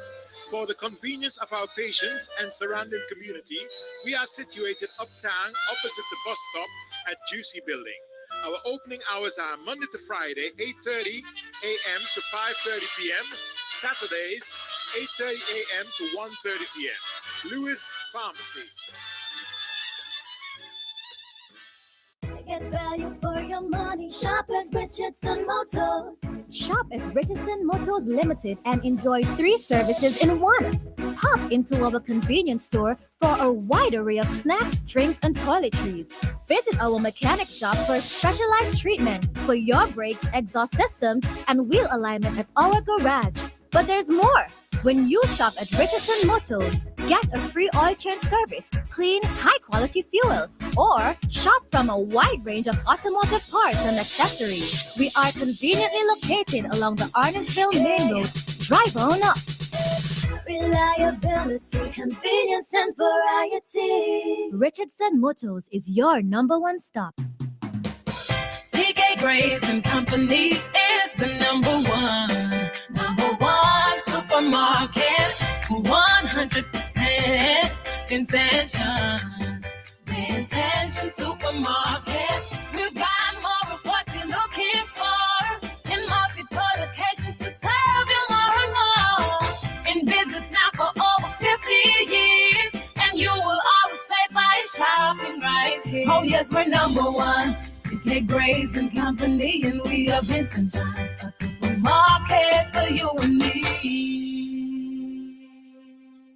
air filters, oil filters, fuel filters, disc pads and brake shoes, clutch discs, pressure plates, rotor plates, engine parts, fan belts, timing belts, oil seals, spark plugs, radiators, radiator hoses, water pumps, universal joints, suspension parts, KYB Japanese shocks for Toyota, Nissan and Suzuki, tie rods, rack ends, ball joints. You can also get accessories, cleaning supplies, polishes, titanium tint, black tint, Valvoline motor oils, Toyota and Honda motor oils, transmission fluids, Michelin wiper blades, headlights, corner lights, HID kits, HID bulbs and ballast, LED bulbs, and much more can be had at Automax Auto Parts. Automax goes the extra mile and spend the extra dollar to ensure that you get first quality Japanese auto parts. Come see the difference at our showroom opposite the basketball court in Camden Park. Call us at 458-2000 or 529-2070. Visit us on Facebook, Automax Auto Parts. Drive the extra mile to get the best first quality auto parts. Please note that we open on Sundays from 8 a.m. to 3 p.m. I passed by a brethren the other day. If you see he plays, rat and cockroach racing, mosquito fighting one another for come knee in your ears, and the amount of woodlights I see, I had to wonder if them been in the wood with no attack and Billy Ark. I said, bye, call Flick. For the eradication of pests, Flick is your answer. Before and after construction of your domestic and commercial buildings, Flick uses environmentally safe chemicals and keep washrooms fresh with the Aroma Odor Control and the FemCare Sanitary Disposal Systems. Call Flick Pest Control today at 457-1857 or click www.flickpestcontrol.com. Memorial Funeral Home is dedicated to meeting the needs of our customers. We go above and beyond to ensure satisfaction and convenience. That is why we are extending our services to the diaspora. Working with Caribbean Funeral Home in New York. Burial packages can now be completed in New York to cover burials in St. Vincent. And likewise, packages can be made in St. Vincent to cover burials in New York. Caribbean Funeral Home is located on 1922 Utica Avenue, Brooklyn. Call their office at 718-444-1818 or WhatsApp at 347-925-9557 or 347-231-5410. For more information, call our local office at 458-8888. Memorial Funeral Home. Quality, convenience, and affordability. Randy's Supermarket is perfect for all your grocery needs. We have a range of liquor, liqueur, and wines, fresh and quality bread, and our weekly specials will simply amaze you. Conveniently opened 7:30 a.m. to 9 p.m. Mondays to Thursdays, and Fridays and Saturdays 7:30 a.m. to 10 p.m. We have competitive prices and friendly staff. Randy's Supermarket, located at Lower Bay Street and Terrell Street. Call us at 456-2994. Randy's Supermarket, where shopping is fun. Please note that the draw for the raffle will now take place at the West Kingston Constituency Office on the 29th of August at 5 p.m. Tickets going fast. Get yours from your constituency leaders and from the West Kingston office. First prize, a brand new 65-inch flat screen smart TV.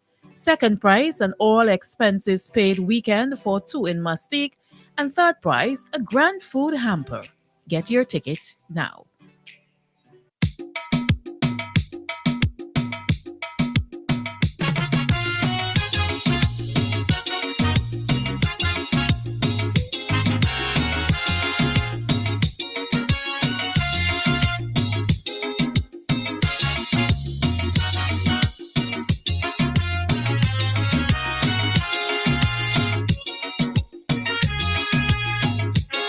You took 22 years to bring the country to this. It don't take a genius to know that is backwardness. Your selfishness and greed is why 2 decades just waste. You never had intentions to truly develop the place. Cause the country hanging over a precipice, while you recklessly insist to run the place like a terrorist. So I'm calling these people, come on, oh man, come let we change things once and for all. Come let we answer the freedom call. Come on, oh man, come with plenty determination. It won't be easy to change this land. Hit the ground running. Drop what you're doing. Come on, man. You used to be in favor of having term limits. But power sweet you so much you don't forget about it. You make a good living by ripping off we country. So you refuse to give power to anybody. You say the younger ministers inside your party lack experience and ability. So you go run things single-handedly. So I call in the people come on, man. You telling yourself you're the only man who's bright enough to run this island. Come on, man. Your dictatorship ain't working at all. In fact, it is the country's downfall. Come with confidence, and let me root out incompetence. Come on, man.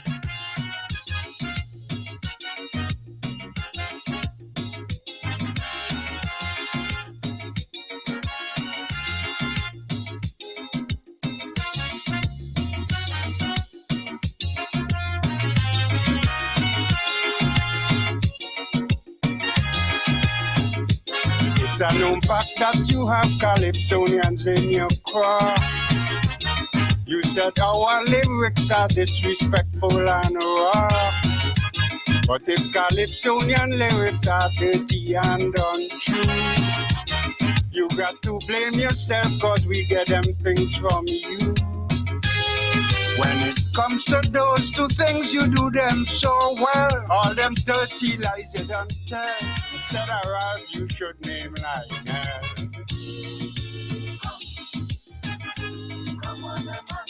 Come with purpose and urgency. Let we dismantle this dynasty.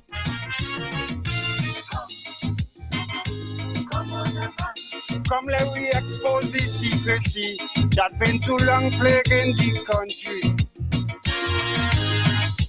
Come with conviction to take back the nation. Come. All them great things you said you did to help the country. Well, they absolutely ain't doing nothing for we. Standard of living drop, we can't say we ain't know. It didn't even raise a bit, it's still very low. That's why you go on the radio so frequently, as usual with hypocrisy, only to deceive and mama guy. So I call in the people come on, we got to change our perspective, but Gonzi is getting more aggressive. Just to show how lawless he can be, you used to give teachers their money. Turn your frustration into motivation. Come on, man. Come with a righteous meditation, cause we dealing with an evil man.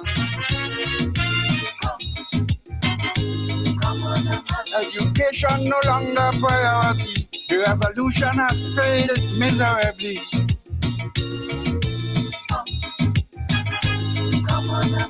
The country is in dire financial strait, but you want us to believe things are going great.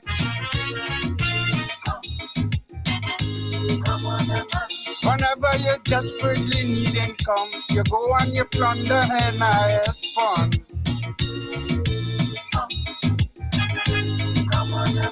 You empty the financial institution, so a lot of people ain't go get their pension.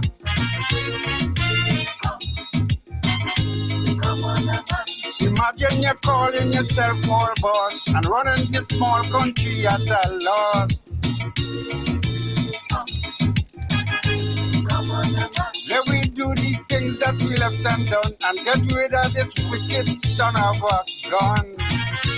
Sarge, come on, man. Oh, yes, we got to do like the manage. Come on, man. Just get rid of this wicked son of a gun out the place. Get rid of the Unity Labour Party. From captain to cook. Get rid of all of them in the next general elections. Welcome back to the New Times program. Before I take any call, let me just remind you this Friday evening, 7:30 at Byra Flat. The New Democratic Party ruling there with its village meeting. Brother Chieftain Neptune, the NDP candidate for the North Central Windward constituency. And that is the David they're going to take down the Goliath. So you got to come on out and be a part of it. Our two vice presidents will be there, Major and Nature. We'll also have Sister Chevron John, Brother Andrew John, Dr. Kishore Shallow, Brother Honorable Fitz Bramble, and Brother Chieftain himself. All of them will be there, so you got to come on out. All the people in Byron, all those areas next door, you got to come on out, be a part of the meeting, follow the NDP, give full support to Brother Chieftain out in that area, and make sure on election day you go out and give the one who wants to be a king, give him something that will make sure he don't get any crown, because all kings wear crown, and he wouldn't be able to wear any. Make sure you get him not only out of the country, but out of your constituency. So vote solidly for the key, which is the symbol of the New Democratic Party. I was thinking that we actually had a king before in St. Vincent. I didn't even remember. Okay. Professor, yes, yeah. so it really is a new. Really for son. But people didn't mind. I don't think people didn't mind the professor anymore. I know. I am a king. Yeah. You never know. Yeah. Might have been prophesying too. But people did not. We didn't object to professor. I know. Yeah. I'm gonna give us the place for registration, because today is Wednesday, and Wednesday is registration time. So I'm gonna call out the places of registration in the various constituencies. So in North Windward, make sure, yes, that's North Windward. Today is the 20th. It will be at the Owia Government School. Sorry, so North Windward, the 20th, Owia Government School. Let me go now to North Central Windward. The 20th, it will be at the Pamela Spoke Government School. That is North Central Windward. Your registration is at the Pamela Spoke Primary School. And then we come to South Central Windward. Your registration today is at the Lauders Government School. So South Central Windward, your registration is at the Lauders Government School. South Windward, that's out there, Brother Andrew John. Your registration is at the Stubbs Government School. We move on now to Maricoa. Your registration today will be at the Maricoa Government School. That's Maricoa. Your registration today at the Maricoa Government School. And we come now to East St. George. Your registration today, the 20th, will be at the Belmont Seventh-day Adventist Church. That is East St. George. Your registration at the Belmont Seventh-day Adventist Church. Come to West St. George. Your registration today is at the Belair Government School. That is the Belair Government School. Remember, you take along your board certificate, a copy of the board certificate. If you're a female and you're married, you take along your marriage certificate and a copy of that marriage certificate as well. And you take it down to the place of registration, and you will be able to be registered. And if your ID has expired, you carry the old ID as you go along. So we come to East Kingston now. As in that, no, just deal with those if they were looking for a transfer. Yes, and if you're looking for a transfer, like you want to transfer from one place to the next, you have to carry your board paper as well, a copy of it, your ID card, take a copy of a utility bill, whether light bill or water bill. That will give indication as to where you're living in the area. So you have to take one of those so that you can go and do your transfer. And you should be aware that if it's a transfer, it has a little bit of a process to it. It's Yes. not as instant and no for now as in the just registration. No, because you have investigation. To go to and you may have to get a GP welcome, but it happens fast and easily. Yes. So don't be turned off if you're trying to get transferred from one area to the other. Just do what Igel says, and then you'll give a form there for you to get a GP. Yeah. Well, if you're fortunate and in Central Kingston, and you're coming to meet we, yeah, no problem. Ken, you can put in a vehicle one time and carry it to get the GP to sign the paper, because we time. have machinery. Yeah. At our registration exercise to accommodate that. And we know the GPs. And we know the GPs. You can go and we carry you and get. But other colleagues might have their own arrangement, but they can tell you about that. Yes, so all that you have to do, and don't get fed up. Say, man, me weary with them. They ain't taking the time. No. This is a serious election.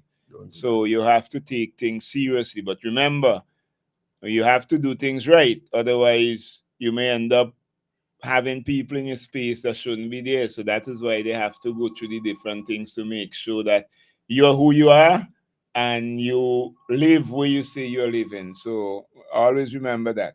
So for East Kingston, it will be at the C.W. Prescott Primary School. East Kingston, C.W. Prescott Primary School.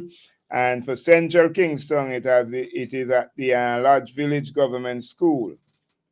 That is today, Lodge Village Government School. West Kingston, let me get the machinery rolling here, because something when you bring it up on the phone, it don't come up straight away all the time. It will be at the Public Health Building in Rose Place. That's West Kingston, Public Health Building in Rose Place.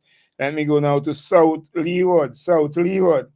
Your registration today is at the Kittels Learning Resource Center. That's South Leeward. The next one up is Central Leeward. Central Leeward, your registration today is at the Barrowley Government School. That is Central Leeward, Barrowley Government School, North Leeward. North Leeward. Your registration today will be at the Rose Hall Government School. That's North Leeward, Rose Hall Government School. We go now to the Northern Grenadines. Northern Grenadines, your registration today will be at the Friendly Society Hall in Port Elizabeth. Sorry, that is at the Friendly Society Hall, Port Elizabeth, Northern Grenadines. And Southern Grenadines, today will be in Union Island at the Tourism Information Bureau. That is in Union Island. And in Canouan, it is at the Canouan Administrative Building. And remember, registration is from 3:30 to 5, except in West Kingston and Central Kingston, which is from 4 to 5:30. So just remember, take along your old ID if it's expired. If you're now registering your board paper, a copy of the board paper. If your ID expire, you need your board paper as well, a copy. If you're married, you're female, you need to take along your marriage certificate. And if you're transferring, remember, walk with a utility bill, and the process will be facilitated. Well, the person gone already. I mean, come on, if you call in and soon as they put you there and you're cutting off, then you're not serious and ready about the call. But you can call back. We will facilitate your call. You can call right back. Yes, Major, I had asked you before the break there, if it was true that the Unity Labour Party is coming again to borrow more funds. Let me just see what this call I have to say. Welcome to New Times. I go. Thank you very much for welcoming me. You're welcome, man, anytime. Major, what's up? I'm good, little brother. Yes, big brother. Happy to join you. albeit via this medium. I always like to be in the studio, you know. You get a really good vibes when we're sitting next to each other, you know. Well, let me say welcome in a special way, because when I answer first, I didn't really pick up the voice, right? But so there's an Adventist welcome. Heavenly sunshine, welcome, man. Yes, yeah. But I go. Boy, I don't like to deal with all the pathfinders. Wait, the Major. Yes, please. Pastor Brent still waiting to baptize. No, let me more like you can't back talking with me, you know. That's my boy. Yes. Pastor Brent is my boy. I used to think my voice was iconic, but I think it's all right. It's okay if you miss it. Well, it'll just be me. Yeah, it's a pleasure to be joining you. I'm actually doing this while in transit, because we have a funeral in Mexico in a while. Okay. You know, Okay. a former schoolmate. We call him Mel Shot. Shot. Yeah, he used to be like a big brother in grammar school to me. You know. Okay. And so yeah, very very friendly. And them Bible shots them? No. I'm not. Maybe there's a relation, but yeah. So you know, may so rest in peace. Great guy. I But thought he was buried before. I actually thought he had. No, they have a memorial service today at 1:00. Oh, okay. So, yeah. So, well, you know, I had a great time in Victoria Village. I know Major had a stellar time. I was very pleased to be there. I hope you accept your portfolio, you know. Yeah, well, you know. Maybe you're having people asking me, just what portfolio you think, boy? I have a bad one, you know.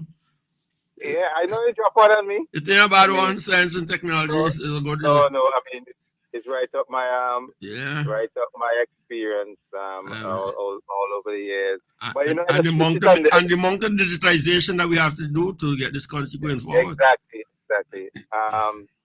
So whenever they ask me the question, and just to the three teachers from a secondary school in Kingston, I met them. You know, they asked me, so I just switch every time anybody asks me, "What are you gonna be minister?" I just switch it back on them, you know. And I say, "What would you like me to be?" Thing, and you know, I have different ideas. But the good thing about that, what the takeaway is that people already see the NDP as government. Yeah, that's true. And because you are so versatile, you really can fit into different ministries as they come along. So, and that's the difference with the team of the NDP.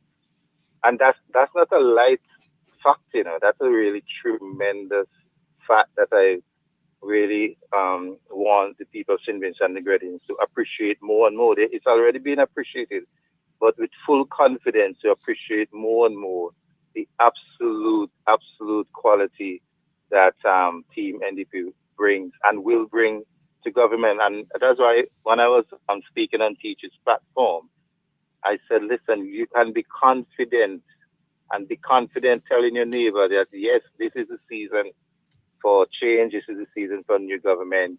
You can put your full trust and confidence in Team NDP, because we not only do we have the competence, experience, and most important, you know, the approach that we bring, the one that is focused on bringing our people along with us on a journey of development. Because what else is politics? What else is politics if it is not about the people? Politics can't be about the politicians. The very word politics comes from polis. It speaks about the people. So politics is not about the aggrandizement of the politician, and so it's really about the people. So any politician who practices a politics that is about themselves and not for the people, that's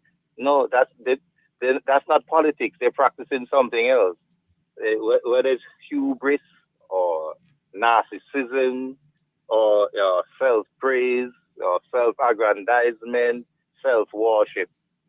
But that's not politics in its proper sense. And I'm very happy that my team, that I am so absolutely proud of, understand that we are in this for the people. Because why? People looking for real opportunity and chances to maximize their potential. People not looking for another handout to this person. I mean, they take this stuff and so on. But if you really look at the government, the ULP in praxis or practice, basically, the way they conduct government, they basically have created a society that just looking for handouts and begging and waiting and so on. That's how they practice governance, Yeah, and that's true.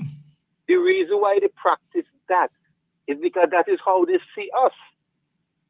They do, when they look at Vincentians and the citizens of the wonderful, noble citizens of this country, they don't really see a people with tremendous potential in their own abilities, to organize themselves with each other and to work together to achieve their truest potential. They just figure they have a masses like cows or voting sheep, voting cattle to be managed and manipulated so that they can stay in power. That is the difference between the NDP and the ULP. The ULP sees them as just hard to be managed. Whereas when the NDP looks with eyes, of visionary eyes that recognize the true potential of our people, and we say, listen, governance for us and government for us is to creating the space and providing the environment and so on for people to make decisions to maximize their potential individually and collectively. And that's a fundamental difference. And we cannot, I repeat, we cannot have sustainable development and the sort of growth and that we need and desire if we do not understand the importance and have the right understanding of the people we serve and their ability and their potential to drive their own development, of course, with direction and guidance and creating the right environment that a government provides. So we want people to get excited about a St. Vincent where you as a citizen has all the space in your mind first, the space in your mind to dream big, to imagine big things, and to attempt big things with whoever you want to, knowing full well that an NDP government is behind you, will give you the backing you need, will give you the space for you to think big, to be critical of us even. Of course, this is your time. Philip, sometimes when you're making that contribution, if you could just slow down a little bit and just explain a little bit more to the ordinary man the importance of some of the expressions that they're using and even some of the evidence that supports your argument. And I'm speaking specifically to the point that you're advancing that our growth must be sustained. That word sustained, I think you're using it deliberately and meaningfully, because that is in fact part of the problem that we have in St. Vincent. We do not now have sustained growth. True. And whatever growth that they get is debt driven. Debt driven. Is debt driven. So every time you move up, debt moves with you. But if you had a society in which the growth was around sustained, then there's a more organic form of progression, and you can have the GDP advancing while the debt is not moving at that same pace or even faster than the growth itself. You're not drowning. And that you want to spend a minute on it for me? And that that used to be the case under the former NDP. Yeah, when it was in government, we had sustainable growth. Yeah, right. If you notice anything that the government wants to do now, I mean, and I make that point, people need to grasp it seriously. Yeah. Anything at all, any single thing that the government wants to do, it must borrow the money to do that thing. It has no money of its own, no surplus, not on the recurrent, nor on the capital side. So, and the most recent case was evidence of that. You wanted 98 point something million dollars to borrow. Let's call it $100 million. You have to borrow all $100 million of that. You couldn't go to the bank and said, we had this money here set aside. Yeah. And I remember James Mitchell clearly, and then Arnhem used to always say, you know, we have to have something to put in. And that word was counterpart funds. Yeah. The word was counterpart funds. Yeah. So thanks for that, Major. And to set the context, when the ULP came to power in this country by whatever means, they met a national debt of just about $500 million. You know, go on the Eastern Caribbean Central Bank website, you would see. And now, after almost the same amount of years, NDP 17 plus years in government, Europe is just a little bit over 17. They have racked up six times the debt that they met when they took power. That's not a light matter, you know. And this is how, and sometimes I must go, debt can drive development, but you have to make sure that the institutions are there and the protocols are there and the systems are there to give maximum strength to every dollar. But what do ULP do? Let's take agriculture. They're giving out subsidies for agriculture, and the monies are going to people who do not even have a blade of grass in the ground. And because the ULP is using our money to bribe people and giving them farmers' ID and giving them subsidies when they did not even plant in. And this is not speculation. These are hard-working farmers who come every day and complain to me. And some of these people who receive this are bragging about it. But Philip, you saying not working, not farming. Some of them don't have a place to farm. And that is the thing. You could say, well, you had land and you didn't go to farm. But some of them do not possess land, so they can't farm. When you do that, what you're doing is that resources that should have really gone to people who are really producing in the country is going into hands that are not producing. True. And that goes directly to the question of sustainability. So it means that the farming sector is not getting the kind of resources it needs because corrupt politicians are using the system to make transfers to persons who do not deserve to have it in the context in which it was intended. You can't give money for agriculture to people who are not practicing agriculture. True. That's corruption. That's wasting the resources. And that's what Major is saying. When that becomes your normal way of operating as a government, it means that you are wasting our hard-earned taxpayers' dollar. And the youth tend to give people this impression, I don't know, that the money just comes out of the blue, it drops out the sky, or every morning Gonzalo wake up, he goes under his bed and pulls out the money. No, that money is borrowed in our name and has to be repaid by us. But Philip, but as you see, when we having these conversations, and they're rich conversations, you know, but I like us to be as anecdotal as we can be. And let me join you in one or two things on giving people money in that way, for example. Bruce speaks to that. So a typical case would be you're giving people a farmer's ID who have no farm. Correct. And they then get resources that were intended for farmers, but then they apply it to commercial or other use and not to farm use. That's a particular case. That's a good example. A farmer brought an example to me recently. He's supposed to really put 6 acres of land, right? And up to now, he's still fighting with them to even give him the very first installment of the $1,800. But not too far from where he lives, there's a gentleman who has not practicing agriculture, but got loads and loads of equipment and fertilizer and selling them over. So that's what I'm trying to mean. That's why I say we mean anecdotal, and that's why we develop this philosophy. And I speak to it, Philip. We have a production problem. Anyhow, you look at St. Vincent's economy, you know, this GDP thing. We talk about these things in fanciful language, but it is a production problem. We have to produce. That is different to productivity. Productivity is doing more with less. But first of all, we have a production problem. We have to produce, and then we have to attach productivity to that. Produce, but with less and less input. So you're improving your value added, you know? So, and when it starts producing, we have to have an export-driven economy. The government has to work 24/7 to find the markets for our production.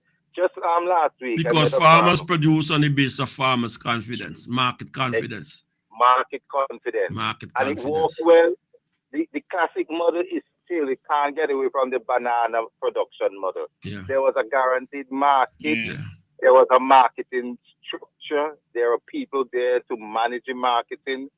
Farmers could book show. You harvest your banana, you take it to a designated place, it will be sold, you get your money next week.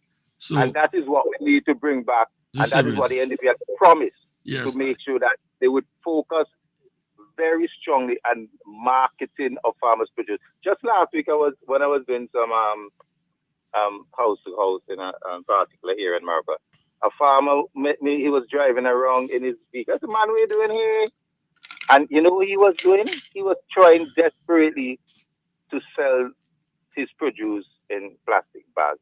I said, boy, Jack, I wish I didn't have to be just after all that work to produce. I wish I could have just gone and just sell these things properly, wholesale, to be exported. But here am I. Yeah, this should be a depot for him, yes. Begging people to buy the stuff. If we had a very strong marketing arm, as in a marketing board with its depot, whether in Lacroix, Belmont, Langley Park, etc., that farmer could have gone directly, sell his stuff, get his money, and go straight back to his farm to do what he does best, while the marketing board, with all of its annexes and so on, we do what we do best. That's how government strengthens an economy, by creating the structure for the productive people to be confident. So the farmer can get up every morning 4:30, 5 o'clock and say, yes, fully well knowing whatever he's going to do, he knows where he's going to sell it. That's very critical, you know. So he puts his all in it. And we went further. And as you say, Bruce again talks a lot about this. We would make sure that we protect what you're producing on a farm through a very strong emphasis on policing theft on the farm, or they call prey their larceny. It was just very seriously, because apart from poor markets and lack of confidence in markets, one of the other things that really discourages farmers is theft of their produce or their livestock. That is true. Up to yesterday, while visiting myself, Major, and some others in Green Hill, that complaint was brought to us by one of the folks who have livestock. Yep. Yeah. Oh, yes. Coming to the end. Coming to the end, the second to last. Yeah, that's right. Yeah. With people stealing the animals. And I mean, that in itself helped to kill the spirit of the person who want to be productive. Because if when I produce something, I ain't getting any benefit from it, why would I produce it? Yeah. Don't make sense. And Major, let me just switch gears a bit. No, but before you switch, because you're a young man, you're not supposed to lose your thought, because people are listening to us, and they have to get a sense that the NDP is going to be a very practical government, and we're not just being academic in the way we're talking about things, because there's something that you say there, but the farmers and the market. But implied in all this, there's some small expression that people must get familiar with. One, cash flow.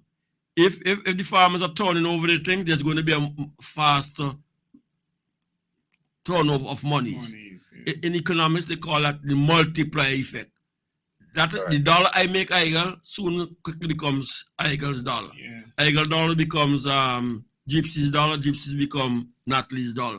And that means there's money moving within the economy. So the shopkeepers can go and buy and open and sell, and they can do, and that's how communities develop, because that's a part of St. Vincent's problem, you know. Yeah. I mean, I'm stealing into your comment. It's a part of St. Vincent's problem. If any visitor comes back here to St. Vincent, who have been away for the last 25 years, they will meet the community or the society exactly where they left it. Or maybe worse. More than likely worse.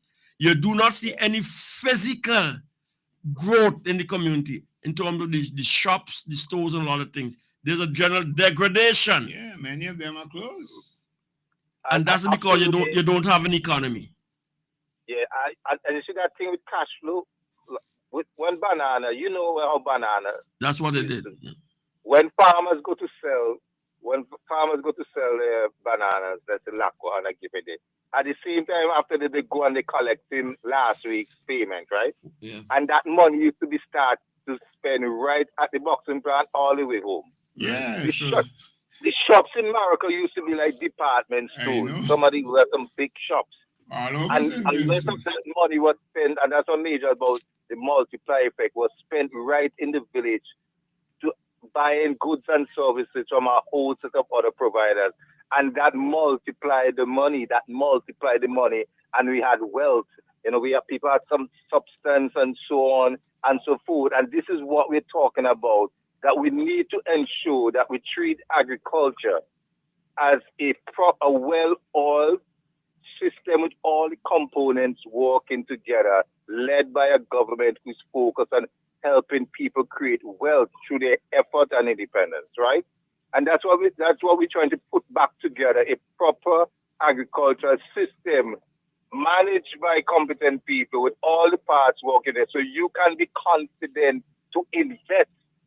So agriculture is now seen as an investment because you now have the confidence that we are providing. And then the effects would spill over in the community. Like you said, you come to Lacqua to sell your stuff, you get paid right there, you go back and you're spending your money right in Morocco. And then more persons would offer more services. So you see more barbers opening shops, more saloons, more shops themselves, more computer services, more pharmacies, etc. Because the money is being spent right in the local economy. Because why? We're exporting more, farmers are getting more value for their products, and they're producing more because they have more confidence in the system, because they know that the NDP government has put the stuff in place to take care of their produce and take it to market for them, so they could focus on what is to do best. Well, Philip, I'm excited about this. So Philip, let me show you something, because here you are with your science and technology ministry, driving the economy, seeing that that the wheels are flowing, the wheels are moving. That's what you're over there in your ministry are doing. And you have me here as your security minister. Correct. When I take out, and I'm using actual data now to show you, when I take out my sheet of paper and I look at the data and I see that, look, between the years 2003 and 2000, in the first 5 years of this government, they had less than 100 homicides and less than 100 murders. And I look forward and I say, well, in the next 5 years after that, the 100 went up to 126. And in the third term of the government, they have 133. And then it went up to 170.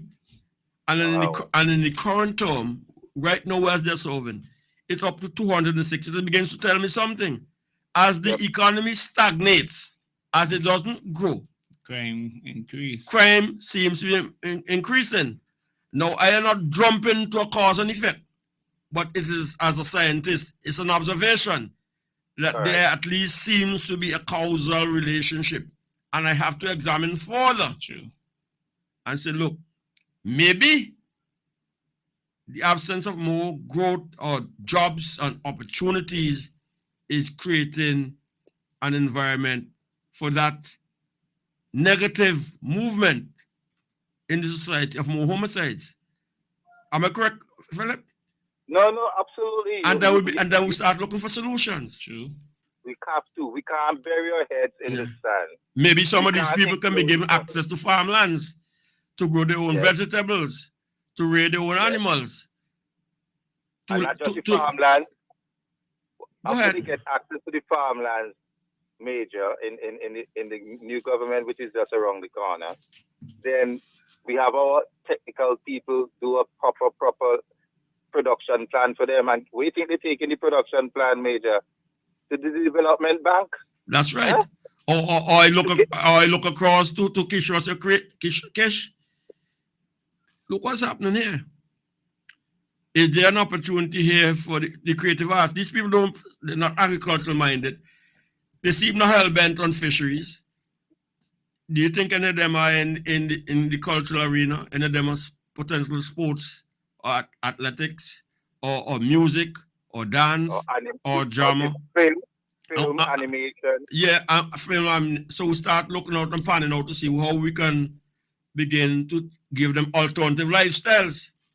Take them away from the drugs man, from the coke man and the coke and the man X, Y, or Z.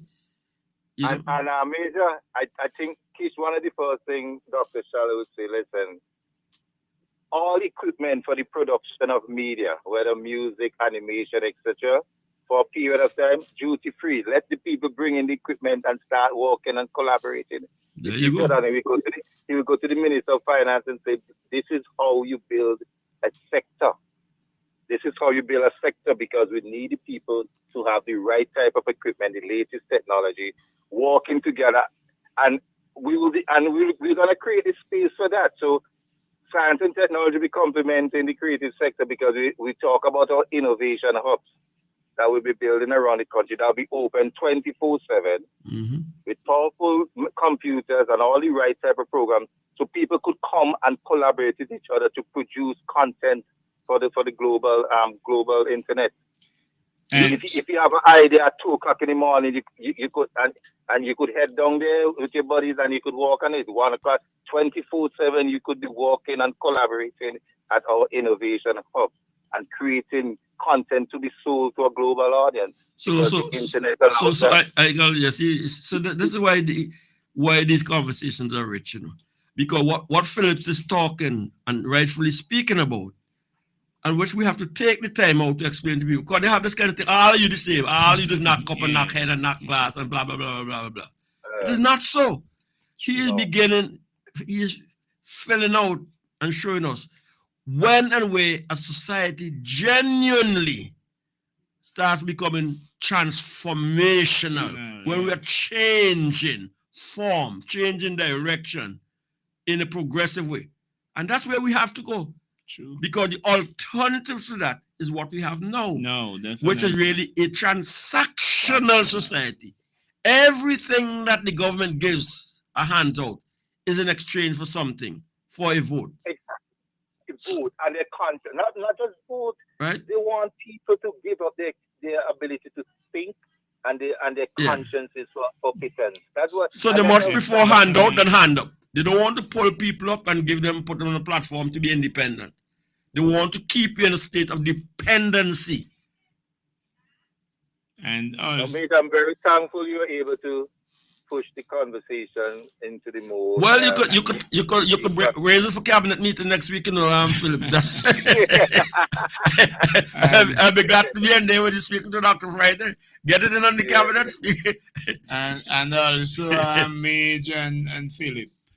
It's important because the team, you need a specific team to do these things. If you don't have the ability and the competencies, you can't put those things in place. And this administration now simply lack those skill, ability, and competencies. So they can't go the way the New Democratic Party is going, because they don't have the personnel to really drive that type of development. I get it is the personnel and more. And more. When you listen to Philip's conversation and his narrative, you're speaking about to a person who is demonstrating leadership, demonstrating innovation, speaking to creativity, but most important in Philip's conversation, an independent mind.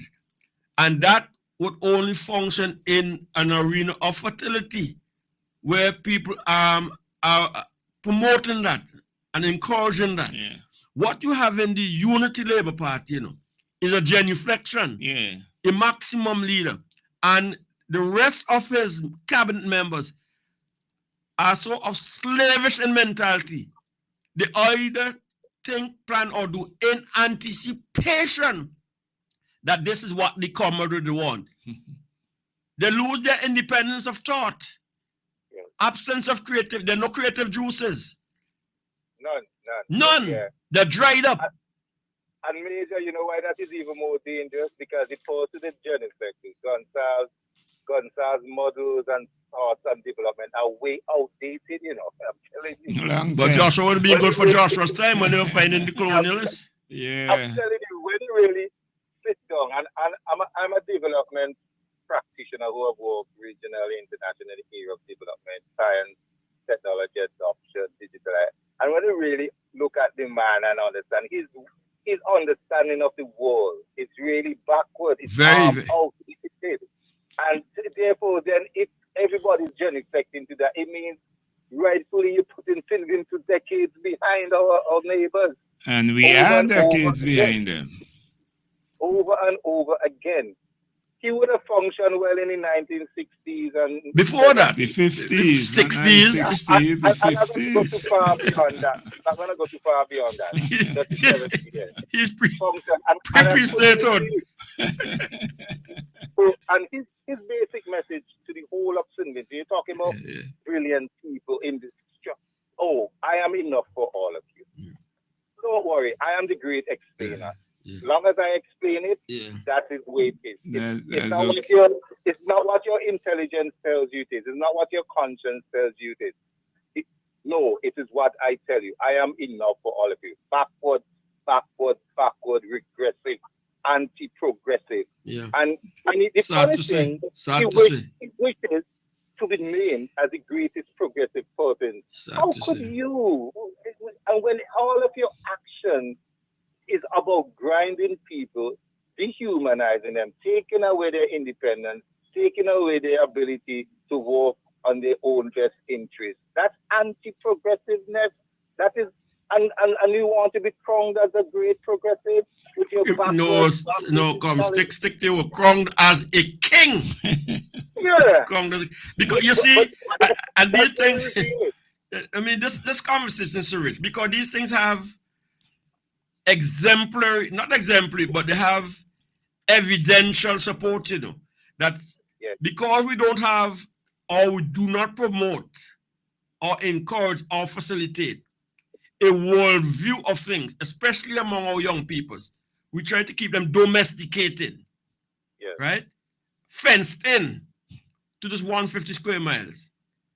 The consequences of that is that people have to revolt. And you see it in that we have a population that is shrinking not because people are not having sex and going forward, but people have to go outside to find a living. So our nurses are for export. Migration. The NIS then says, well, look, we have a low numbers of people joining the workforce to keep this Ponzi scheme called the NIS going. So it creates a problem. You can't raise the NIS because not enough people coming in and coming in at higher wages to pay NIS, so we can't raise the NIS payments. You have your people joining the police force, and they join it to get a visa to go to America. You listen to that announcement, as Bart reminds us, you hear, and the son or the grandson is in the army and the navy. We are going way back to where we were in the old days, where the population is outside, either on the oil, well, they have it now on the oil rigs as well, but they're going to Aruba and Curacao to work in the oil fields, or they were in Barbados cutting cane, or in Canada cutting cane. Or Panama to take or we are working on the railways in England. And so that's what the society is going on. We're regressing. We're regressing. We're not going forward. And people talking to old, outdated, anachronistic paradigm called the Unity Labour Party. Yes, please. When we were discussing there about how Gonzalez view of development and approach is so backward, and I put him in the 60s and 70s. But now you reminded me the man wants consider himself a king. That puts us way back in the 17th century, where feudalism. Thank you very much. Thank you. No, I come market paper. No, I come market paper. Okay. Philip. Yes. Hold it there for me, please. Don't forget your thoughts and so on. You're too young for that. We have to take the break. I was forgetting my thought because I said I want to go to the funeral. I just wanted to greet the people of Morocco. I wanted to greet the people of Morocco and remind them, listen, in me, you have a passionate partner for development to make Morocco a powerful place. Okay. And all I want for Morocco is the best for your children, the best for our farmers, our teachers, our tradesmen, our skillsmen, our shopkeepers, our business people. We can do this thing together. There's so much to achieve. The current leadership is not interested in development. He doesn't have the energy, the desire, the passion for it. Actually, he wants out, but it is being forced to stay there. We need leadership that is engaged, passionate, and really wants to do this job. And I'm that person. Minister of Science and Technology. Yeah, we can create a powerful partnership to drive St. Vincent and the Grenadines forward, Morocco forward, and as Major rightfully said, through the portfolio of science, technology, and common sense. There you go. Blessings. Okay. Thank you very much, bro. Go on do the work. Okay. All right. Yeah, that was our candidate there for Morocco, and the next representative, Brother Philip Jackson. It's time for the break. Let me just read this message that came in before, but I didn't get the chance to read it. It says, "Hi, good morning. I want to big up Mr. John for his wonderful meeting in Victoria Village on Saturday night. Big up to his hard-working South Windward team, Victoria Village in the house." That includes Artist Davis. Yes, definitely. Right. So, Major, we're going to take the break now, and then we will come right back. General Hardware still has the best prices on steel, lumber, and plywood. So go on, compare prices. And if by chance you find a better price, no stress. Just talk to the General, and they will beat that price plus give you special priority delivery. Yes, General Hardware offers free island-wide delivery on most purchases, so you never have to worry about getting your goods on site on time. Plus, shopping at General Hardware is a pleasant experience with friendly, knowledgeable staff always ready to serve. What more could you wish for, huh? So come to General Hardware for proper service, lowest prices, free delivery, and see why nobody beats the General. Nobody. Hannah, guess who nearly burned down the kitchen trying to make gourmet ramen? You again? I had no garlic, no butter, no vibes, so I ran to Massey quick. Just for ramen? I came out with dinner, dessert, and even items to clean up. Plus, points on my loyalty card. I even transferred money and still had time to grab a little wine. So, basically, you live there now? Honestly, with the parking, service, and the WhatsApp updates, I might move in next week. Who else doing it like that? Massey Stores, our family serving your family and your last minute cravings.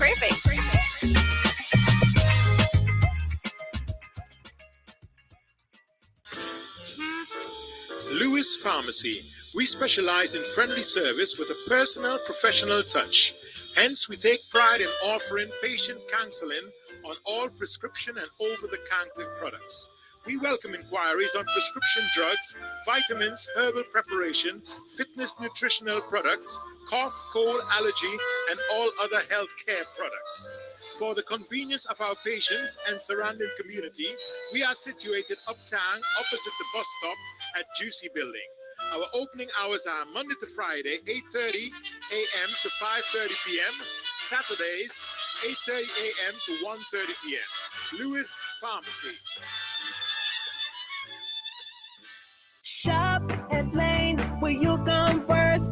For value and quality you can trust. Lanes. For home hardware, fashion and more. The best prices at every store. A warm fancy welcome is waiting for you.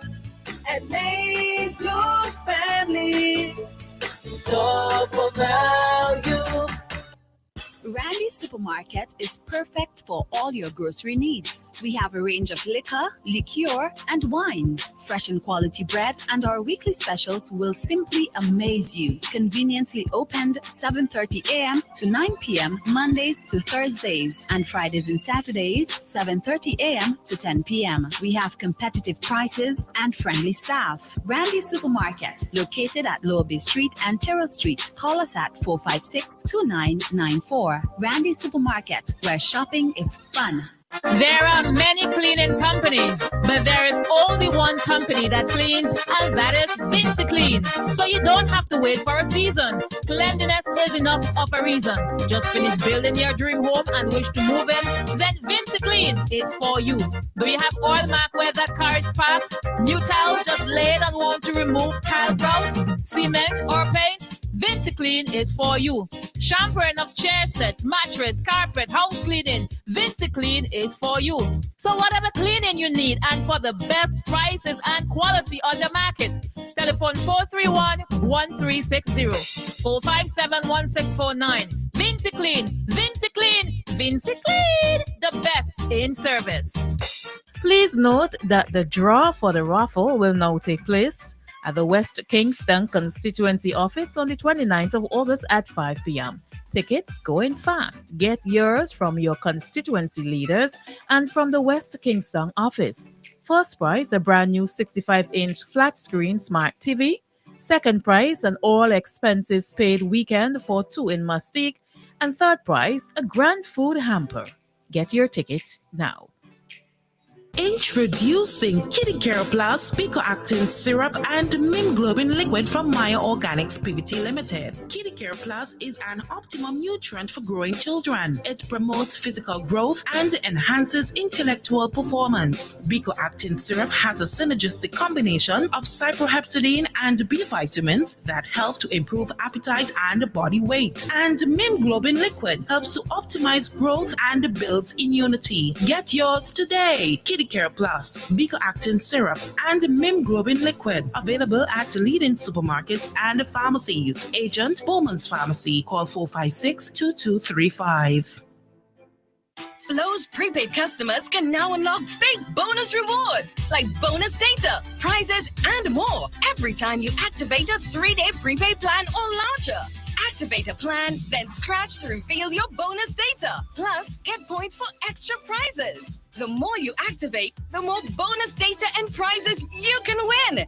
Get in on the big bonus rewards when you activate a prepaid plan. Dial *129# or visit topupflow.com to activate a plan today.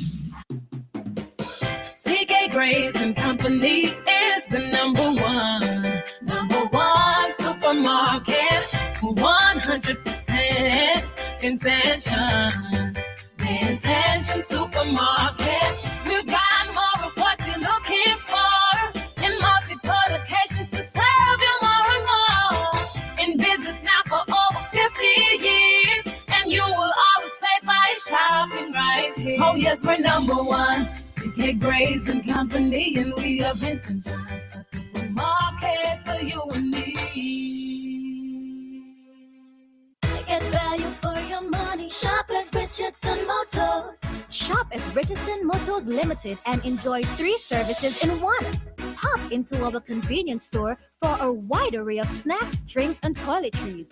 Visit our mechanic shop for a specialized treatment for your brakes, exhaust systems, and wheel alignment at our garage. But there's more. When you shop at Richardson Motors, get a free oil change service, clean, high-quality fuel, or shop from a wide range of automotive parts and accessories. We are conveniently located along the Arnesville Main Road. Drive on up. Reliability, convenience, and variety. Richardson Motors is your number one stop. Since 2012, we have provided reliable, professional dialysis services in St. Vincent and the Grenadines. We are now proud to offer you new solutions for your health problems. Each new solution is being delivered to you with the same high degree of care and professionalism. We also use the best technology in the delivery of our services. So, does your doctor need a precise view of what's happening inside your body? Let us perform an ultrasound for you. Ladies, if it's your breasts, then choose our mammography service. For all issues related to men and women's health at any stage in your life, our team can perform the necessary investigations to put your mind at ease and recommend solutions for your problems. If it's to see within your chest or check for broken bones and fractures, then use our state-of-the-art U-Arm X-ray service. For you aging men and women, we can now check your bone density, which will reduce any complications that may arise with overall bone health, osteoporosis, or arthritis. Health Solutions will provide answers and results in a timely, accurate manner in the most comfortable environment, while you are taken care of by well-trained and experienced staff. Please call us today at 451-2836 or 434-3170, or visit us online at healthsolutionsSVG.com. You can also follow us on Facebook or Instagram. Health Solutions, where we are providing solutions in SVG with care.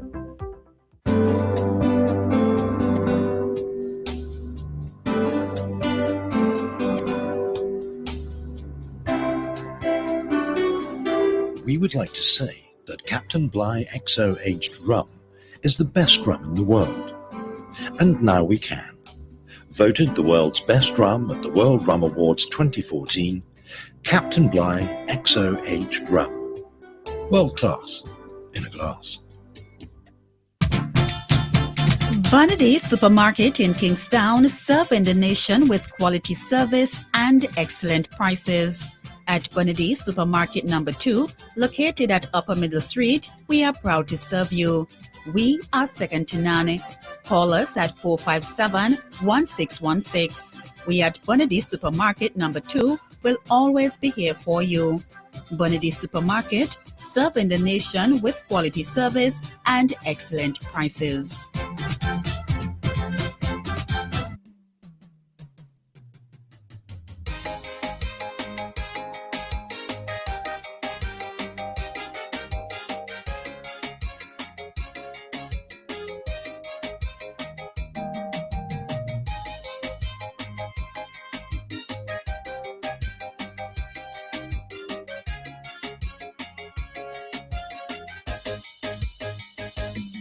They say NDP is not the thing for you to rid SVG of poverty. But I say no, no, no way. Friday has the best team. If we vote for ULP again,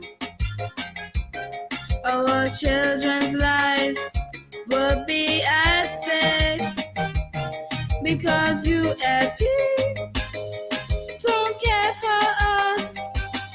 All they want is power and authority. If we vote NDP, we'll be saving lives.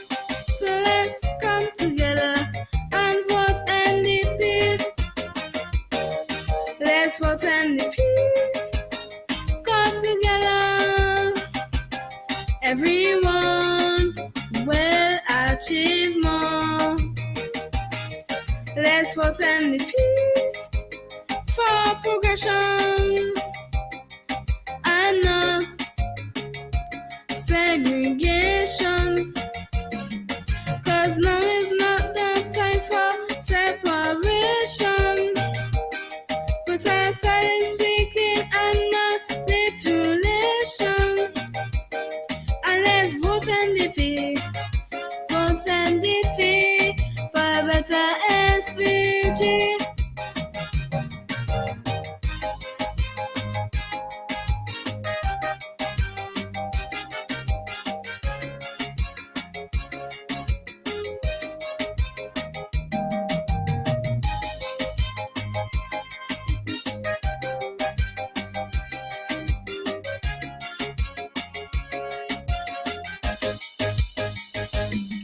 Vincentians, our role is important, because NDP can't do it alone. Friday and his team ahead. Don't be afraid to vote.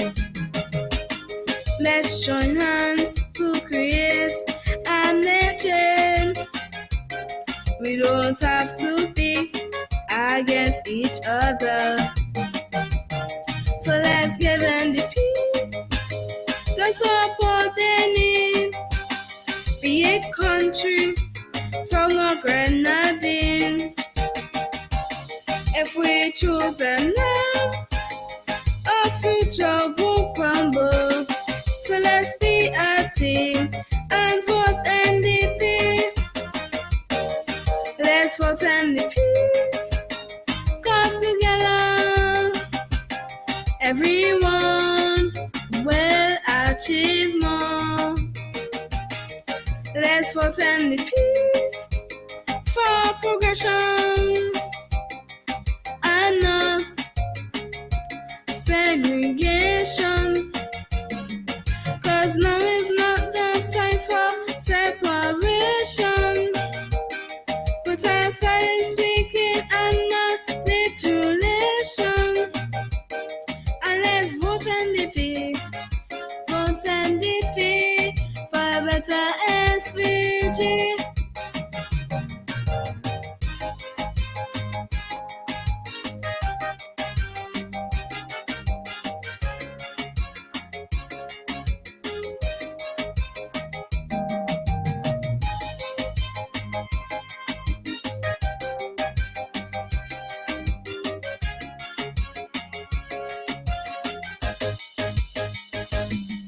Let's show you LP that unity is the strength. And with NDP, we are making change. They have the plans we need for growth and sustainability. They reduce unemployment among us all and decrease our VAT too.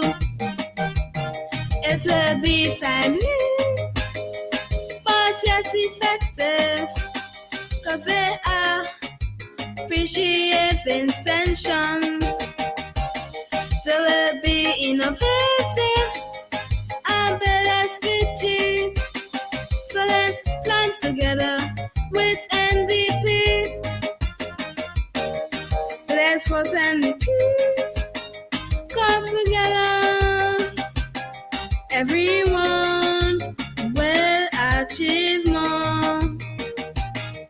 Let's vote NDP for progression and not segregation. 'Cause now is not the time for separation. But I started speaking and manipulation. And let's vote NDP, vote NDP for a better SVG.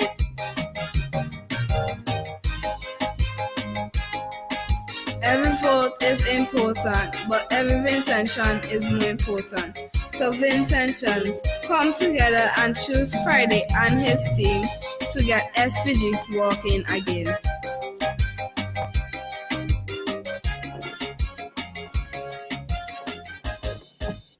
Oh yeah, you got to come and choose Dr. Friday and his team to get SVG working again. Don't doubt it, don't doubt it. That's the way it's gonna be, that's the way to go. We need a change in St. Vincent and the Grenadines, and definitely the people of this country must vote for a change. We're fed up with the system that is going on. No production. We lack production in St. Vincent and the Grenadines. And that is a big part of the problem that we have in St. Vincent. No production, and because of that, nothing in doing for St. Vincent and the Grenadines. But let me just take this call. Welcome to New Times. Good afternoon, Mr. Brother Igon. How are Hey, you? good afternoon. How are you doing? I'm really relaxing. I'm not too sure if Major is still there, but let me say good No, afternoon. he stepped out. He stepped out. He won't be Stepped back. out. He won't be back in Okay, all because right. you have some other stuff to Okay, no take problem. I care know of. he's a busy. I know he's a busy person. Yeah, I yeah. was trying to get in before, but I did not. I was listening yesterday, and I think it's this morning, and I was hearing on another radio station about the speech that he made in one of the meetings, and that speech was after that youngster got shot on Friday night, and the speech that Major made.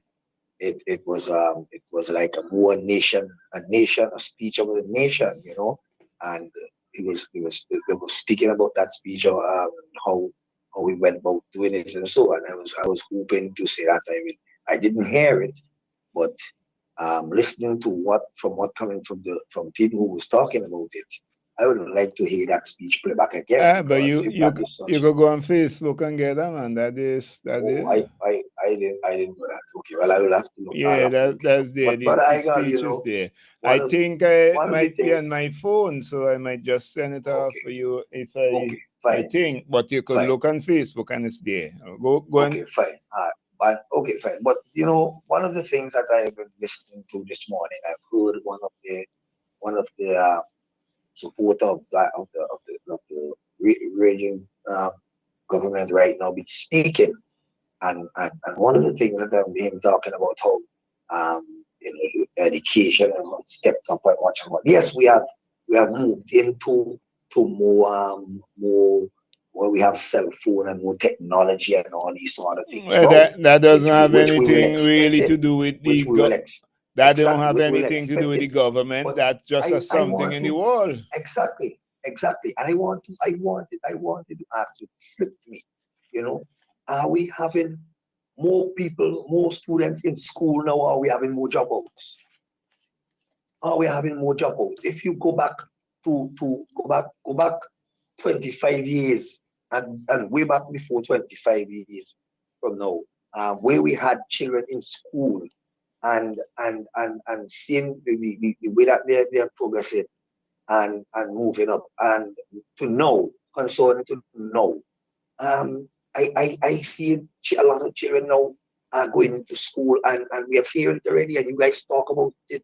They're going into secondary school but not able to read and those sort of things. Yeah, and they're And not being prepared for the job market when their turn and when come. you look at the Not being prepared youngsters at all. that are out on the road, on the streets now, it's back in the day we didn't have time about supermarkets and not doing anything and begging and all these sort of things. I mean, when you look now, we are having more job out in schools and people are more on the road, more young people on the road who are wasting a lot of time and not anything for them to do because you look at all of the community centers and things are closed down.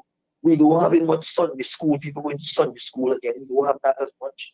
And a lot of the community centers are closed down, where we used to have youngsters in our community centers looking at doing a skill learning something or the community development and support within these centers. We are not having that. We are No, not having that at because all. everywhere is closed up. The community centers are closed. Most of the playing Exactly. fields are closed or in bad Exactly. condition. The hard courts Bad are in condition. terrible Yes, condition. So that the I spoke about that. development of the youth is not there at all. They're It's not not giving there. It's them the not there. avenue to develop. No side of the skill set. No part. Whether the sports, the culture, their creativity, they're not being given the opportunity to develop them at all. Exactly. And when you look at the schools that we used to have I remember in Sand Hill School and we had the Richmond Hills Government School and all these schools. There was a wood workshop in schools. We had wood workshops. We Yeah, used to have a lot because of woodworking, they carpentry were and so forth teaching going on in people the schools and so. skills because everybody is Yeah, not academically inclined, or even those who may exactly. be academically inclined. They too could have also learned a skill because sometimes you go out and you may not get a job in the academics, but you will get it in the skills. So if you are equipped, Right. you There will we go. be able There we go. to take your place in the job market. But when you There we go. lack the skill, then you have nothing to do, and it's creating an environment for trouble, crime, and violence. And I got this government, ever since been in office, they have not built on what they need. They have not built on what they need, Well, this government true. has closed down and let everything that they need deteriorate, because why? They want to open up a page for themselves to say that they do this and they do that. And because of that, the country is feeling it, and we're seeing what is happening. But they're not even opening a page. The NDP built 41 hard courts in St. Vincent and the Grenadines. So much of them they have walking now, and how much they have built in their 25 years. They didn't even build a quarter of what NDP built in 17 years. And they haven't upkeep almost all of them in bad shape. Exactly. They have not built on what they need, because to develop a country, you have to build on what you need there. Of course. If it is developed, you have to build on it. You think if they have gone and replaced that port that we had there, if they had gone and repaired that and do some restructuring and repairing that port that we had there before, a container port, we would have been in the position that we are now. We built a port. Look, we brought in so much about the port that we are building, and before the port could open, we start to repair. And the thing is, if the port was built with the existing one it would have cost us about $500 million less. It would have been less. It would have been than less. what We it's would have cost now. We'd have been in the States and going And you back will now get to the say you same want to borrow port, more money again. Same port you would get, but it will cost us far less. But God forbid, we know how our waters is, and we know when we start having the surging on the sea, on the waves, and so coming into shores, and so we know what it is like, and we have not reached to that stage and position as yet. But God forbid to see. We would want to see the outcome of that, and I hope that we, at the end of the day, we don't really get into where we'll have to see a disaster, because when we had none of us would want that. None of us when we want that. When we had built the cruise ship terminal, we heard how they run us down, how they run down the New Democratic Party about that cruise ship terminal that they built. And now that is the one that is saving the cargo ships that is coming in now. Yeah. So we have to really be careful, and we have to, I want our young people to really stay focused and look around now that we have an election is coming, and this election is coming. Do not be fooled. Look around and see what is happening. See where the development is. This government does not bring any development to this country, more than leave everything to deteriorate. Our police station, look at the Kingston police station, the headquarters. Look at it. They can't even fix the windows that are there in that police station. I'm sorry you're getting so late, because no problem. But there will always be another time. There will always be another time. But I want the young people to stay focused and look at what is happening. And for this upcoming general election, please, it's not about this Ralph alone. It's about a teamwork. And one of your guests said it this morning. Everything is about Ralph. We want people to build nation builders. And Mr. Friday and his team that he has, I would say this is one of the best team ever put forward for running any constituency, any election. This team that we have here now going forward in the New Democratic Party is one of the best team ever put forward. And I'm hoping that people use an opportunity to take this team that we have to come and take the hook out of the gill of St. Vincent. Have a wonderful day. Thank you. And I always say, Pharaoh, let my people go. All right. God bless. Thanks. Yes. That was our final call for today. And the time has slipped by so quick. So quick. So that's our final call for today. We can't take any other call for today. So any person wanting to call, well, I see somebody else is coming in, but that's our final call for today. Let me just say it was my pleasure being here with you today. The Major was in studio with me today, and then Brother Philip Jackson did call. He is at a funeral right now in his constituency, so he couldn't be in physically, but he is in the constituency attending to a funeral there, so we have to say big up to Brother Philip Jackson and also Brother Andrew John, who didn't make it today. Let me thank all of you who called and make your contribution, those who send messages. The last one say what Dougie is talking about is why this election is about change. As I said, we can't take any other call. So that's where we're gonna call it for today. Let me remind you that on Friday evening in 7 p.m. in Byra Flat, and there will be a village meeting there with Brother Chieftain Neptune, our candidate for the North Central Windward constituency. You will hear from our two vice presidents, Major and Nature. We'll also hear from MP for East Kingston, Fitz Bramble. We'll hear from Dr. Shallow. We'll also hear from Brother Andrew John and Sister Chevron John. And of course, Brother Chieftain himself. That will be the speakers out there for the meeting Friday night, Byra Flat, 7:30 p.m. It was my pleasure, as I said, being here with you. And let me just wish you all the best for the evening and thank all of you who followed the program online and those who listen to the radio. And thank you for your messages. Thank you for your calls. And if it is the will of the Lord, I will be with you again tomorrow. Until then, take care and God bless. Memorial Funeral Home is dedicated to meeting the needs of our customers. We go above and beyond to ensure satisfaction and convenience. That is why we are extending our services to the diaspora. Working with Caribbean Funeral Home in New York, burial packages can now be completed in New York to cover burials in St. Vincent. And likewise, packages can be made in St. Vincent to cover burials in New York. Caribbean Funeral Home is located on 1922 Utica Avenue, Brooklyn. Call their office at 718-444-1818 or WhatsApp at 347-925-9557 or 347-231-5410.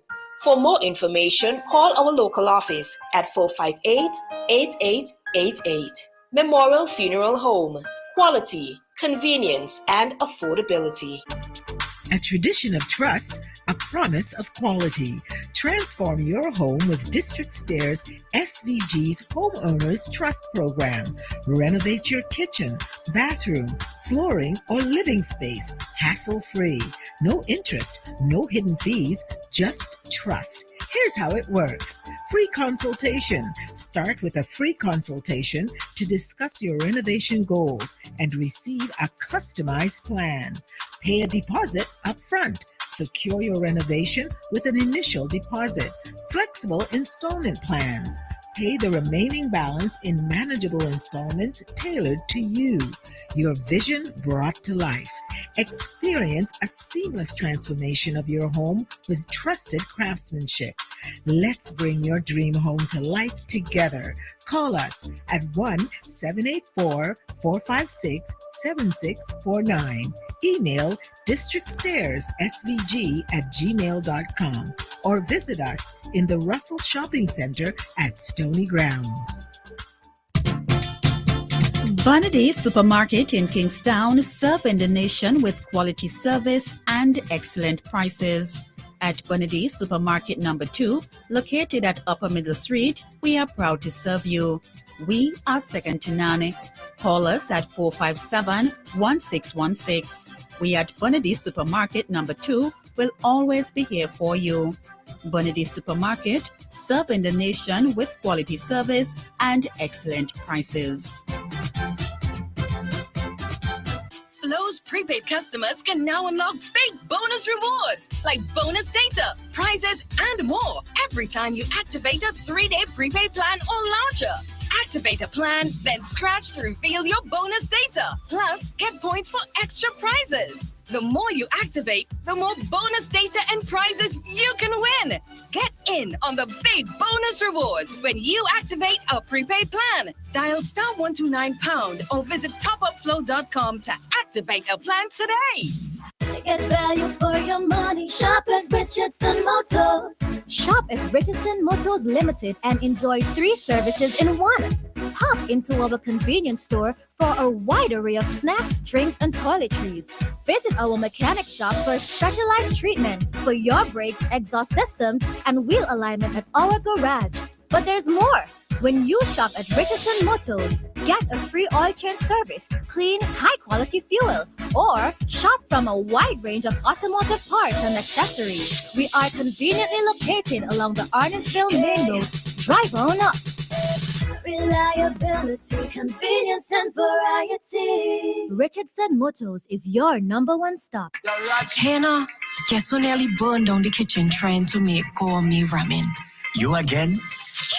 I had no garlic, no butter, no vibes, so I ran to Massey quick. Just for ramen? I came out with dinner, dessert, and even items to clean up. Plus, points on my loyalty card. I even transferred money and still had time to grab a little wine. So, basically, you lived in out. Honestly, with the parking, service, and the WhatsApp updates, I might move in next week. Who else doing it like that? Massey Stores, our family serving your family and your last minute cravings.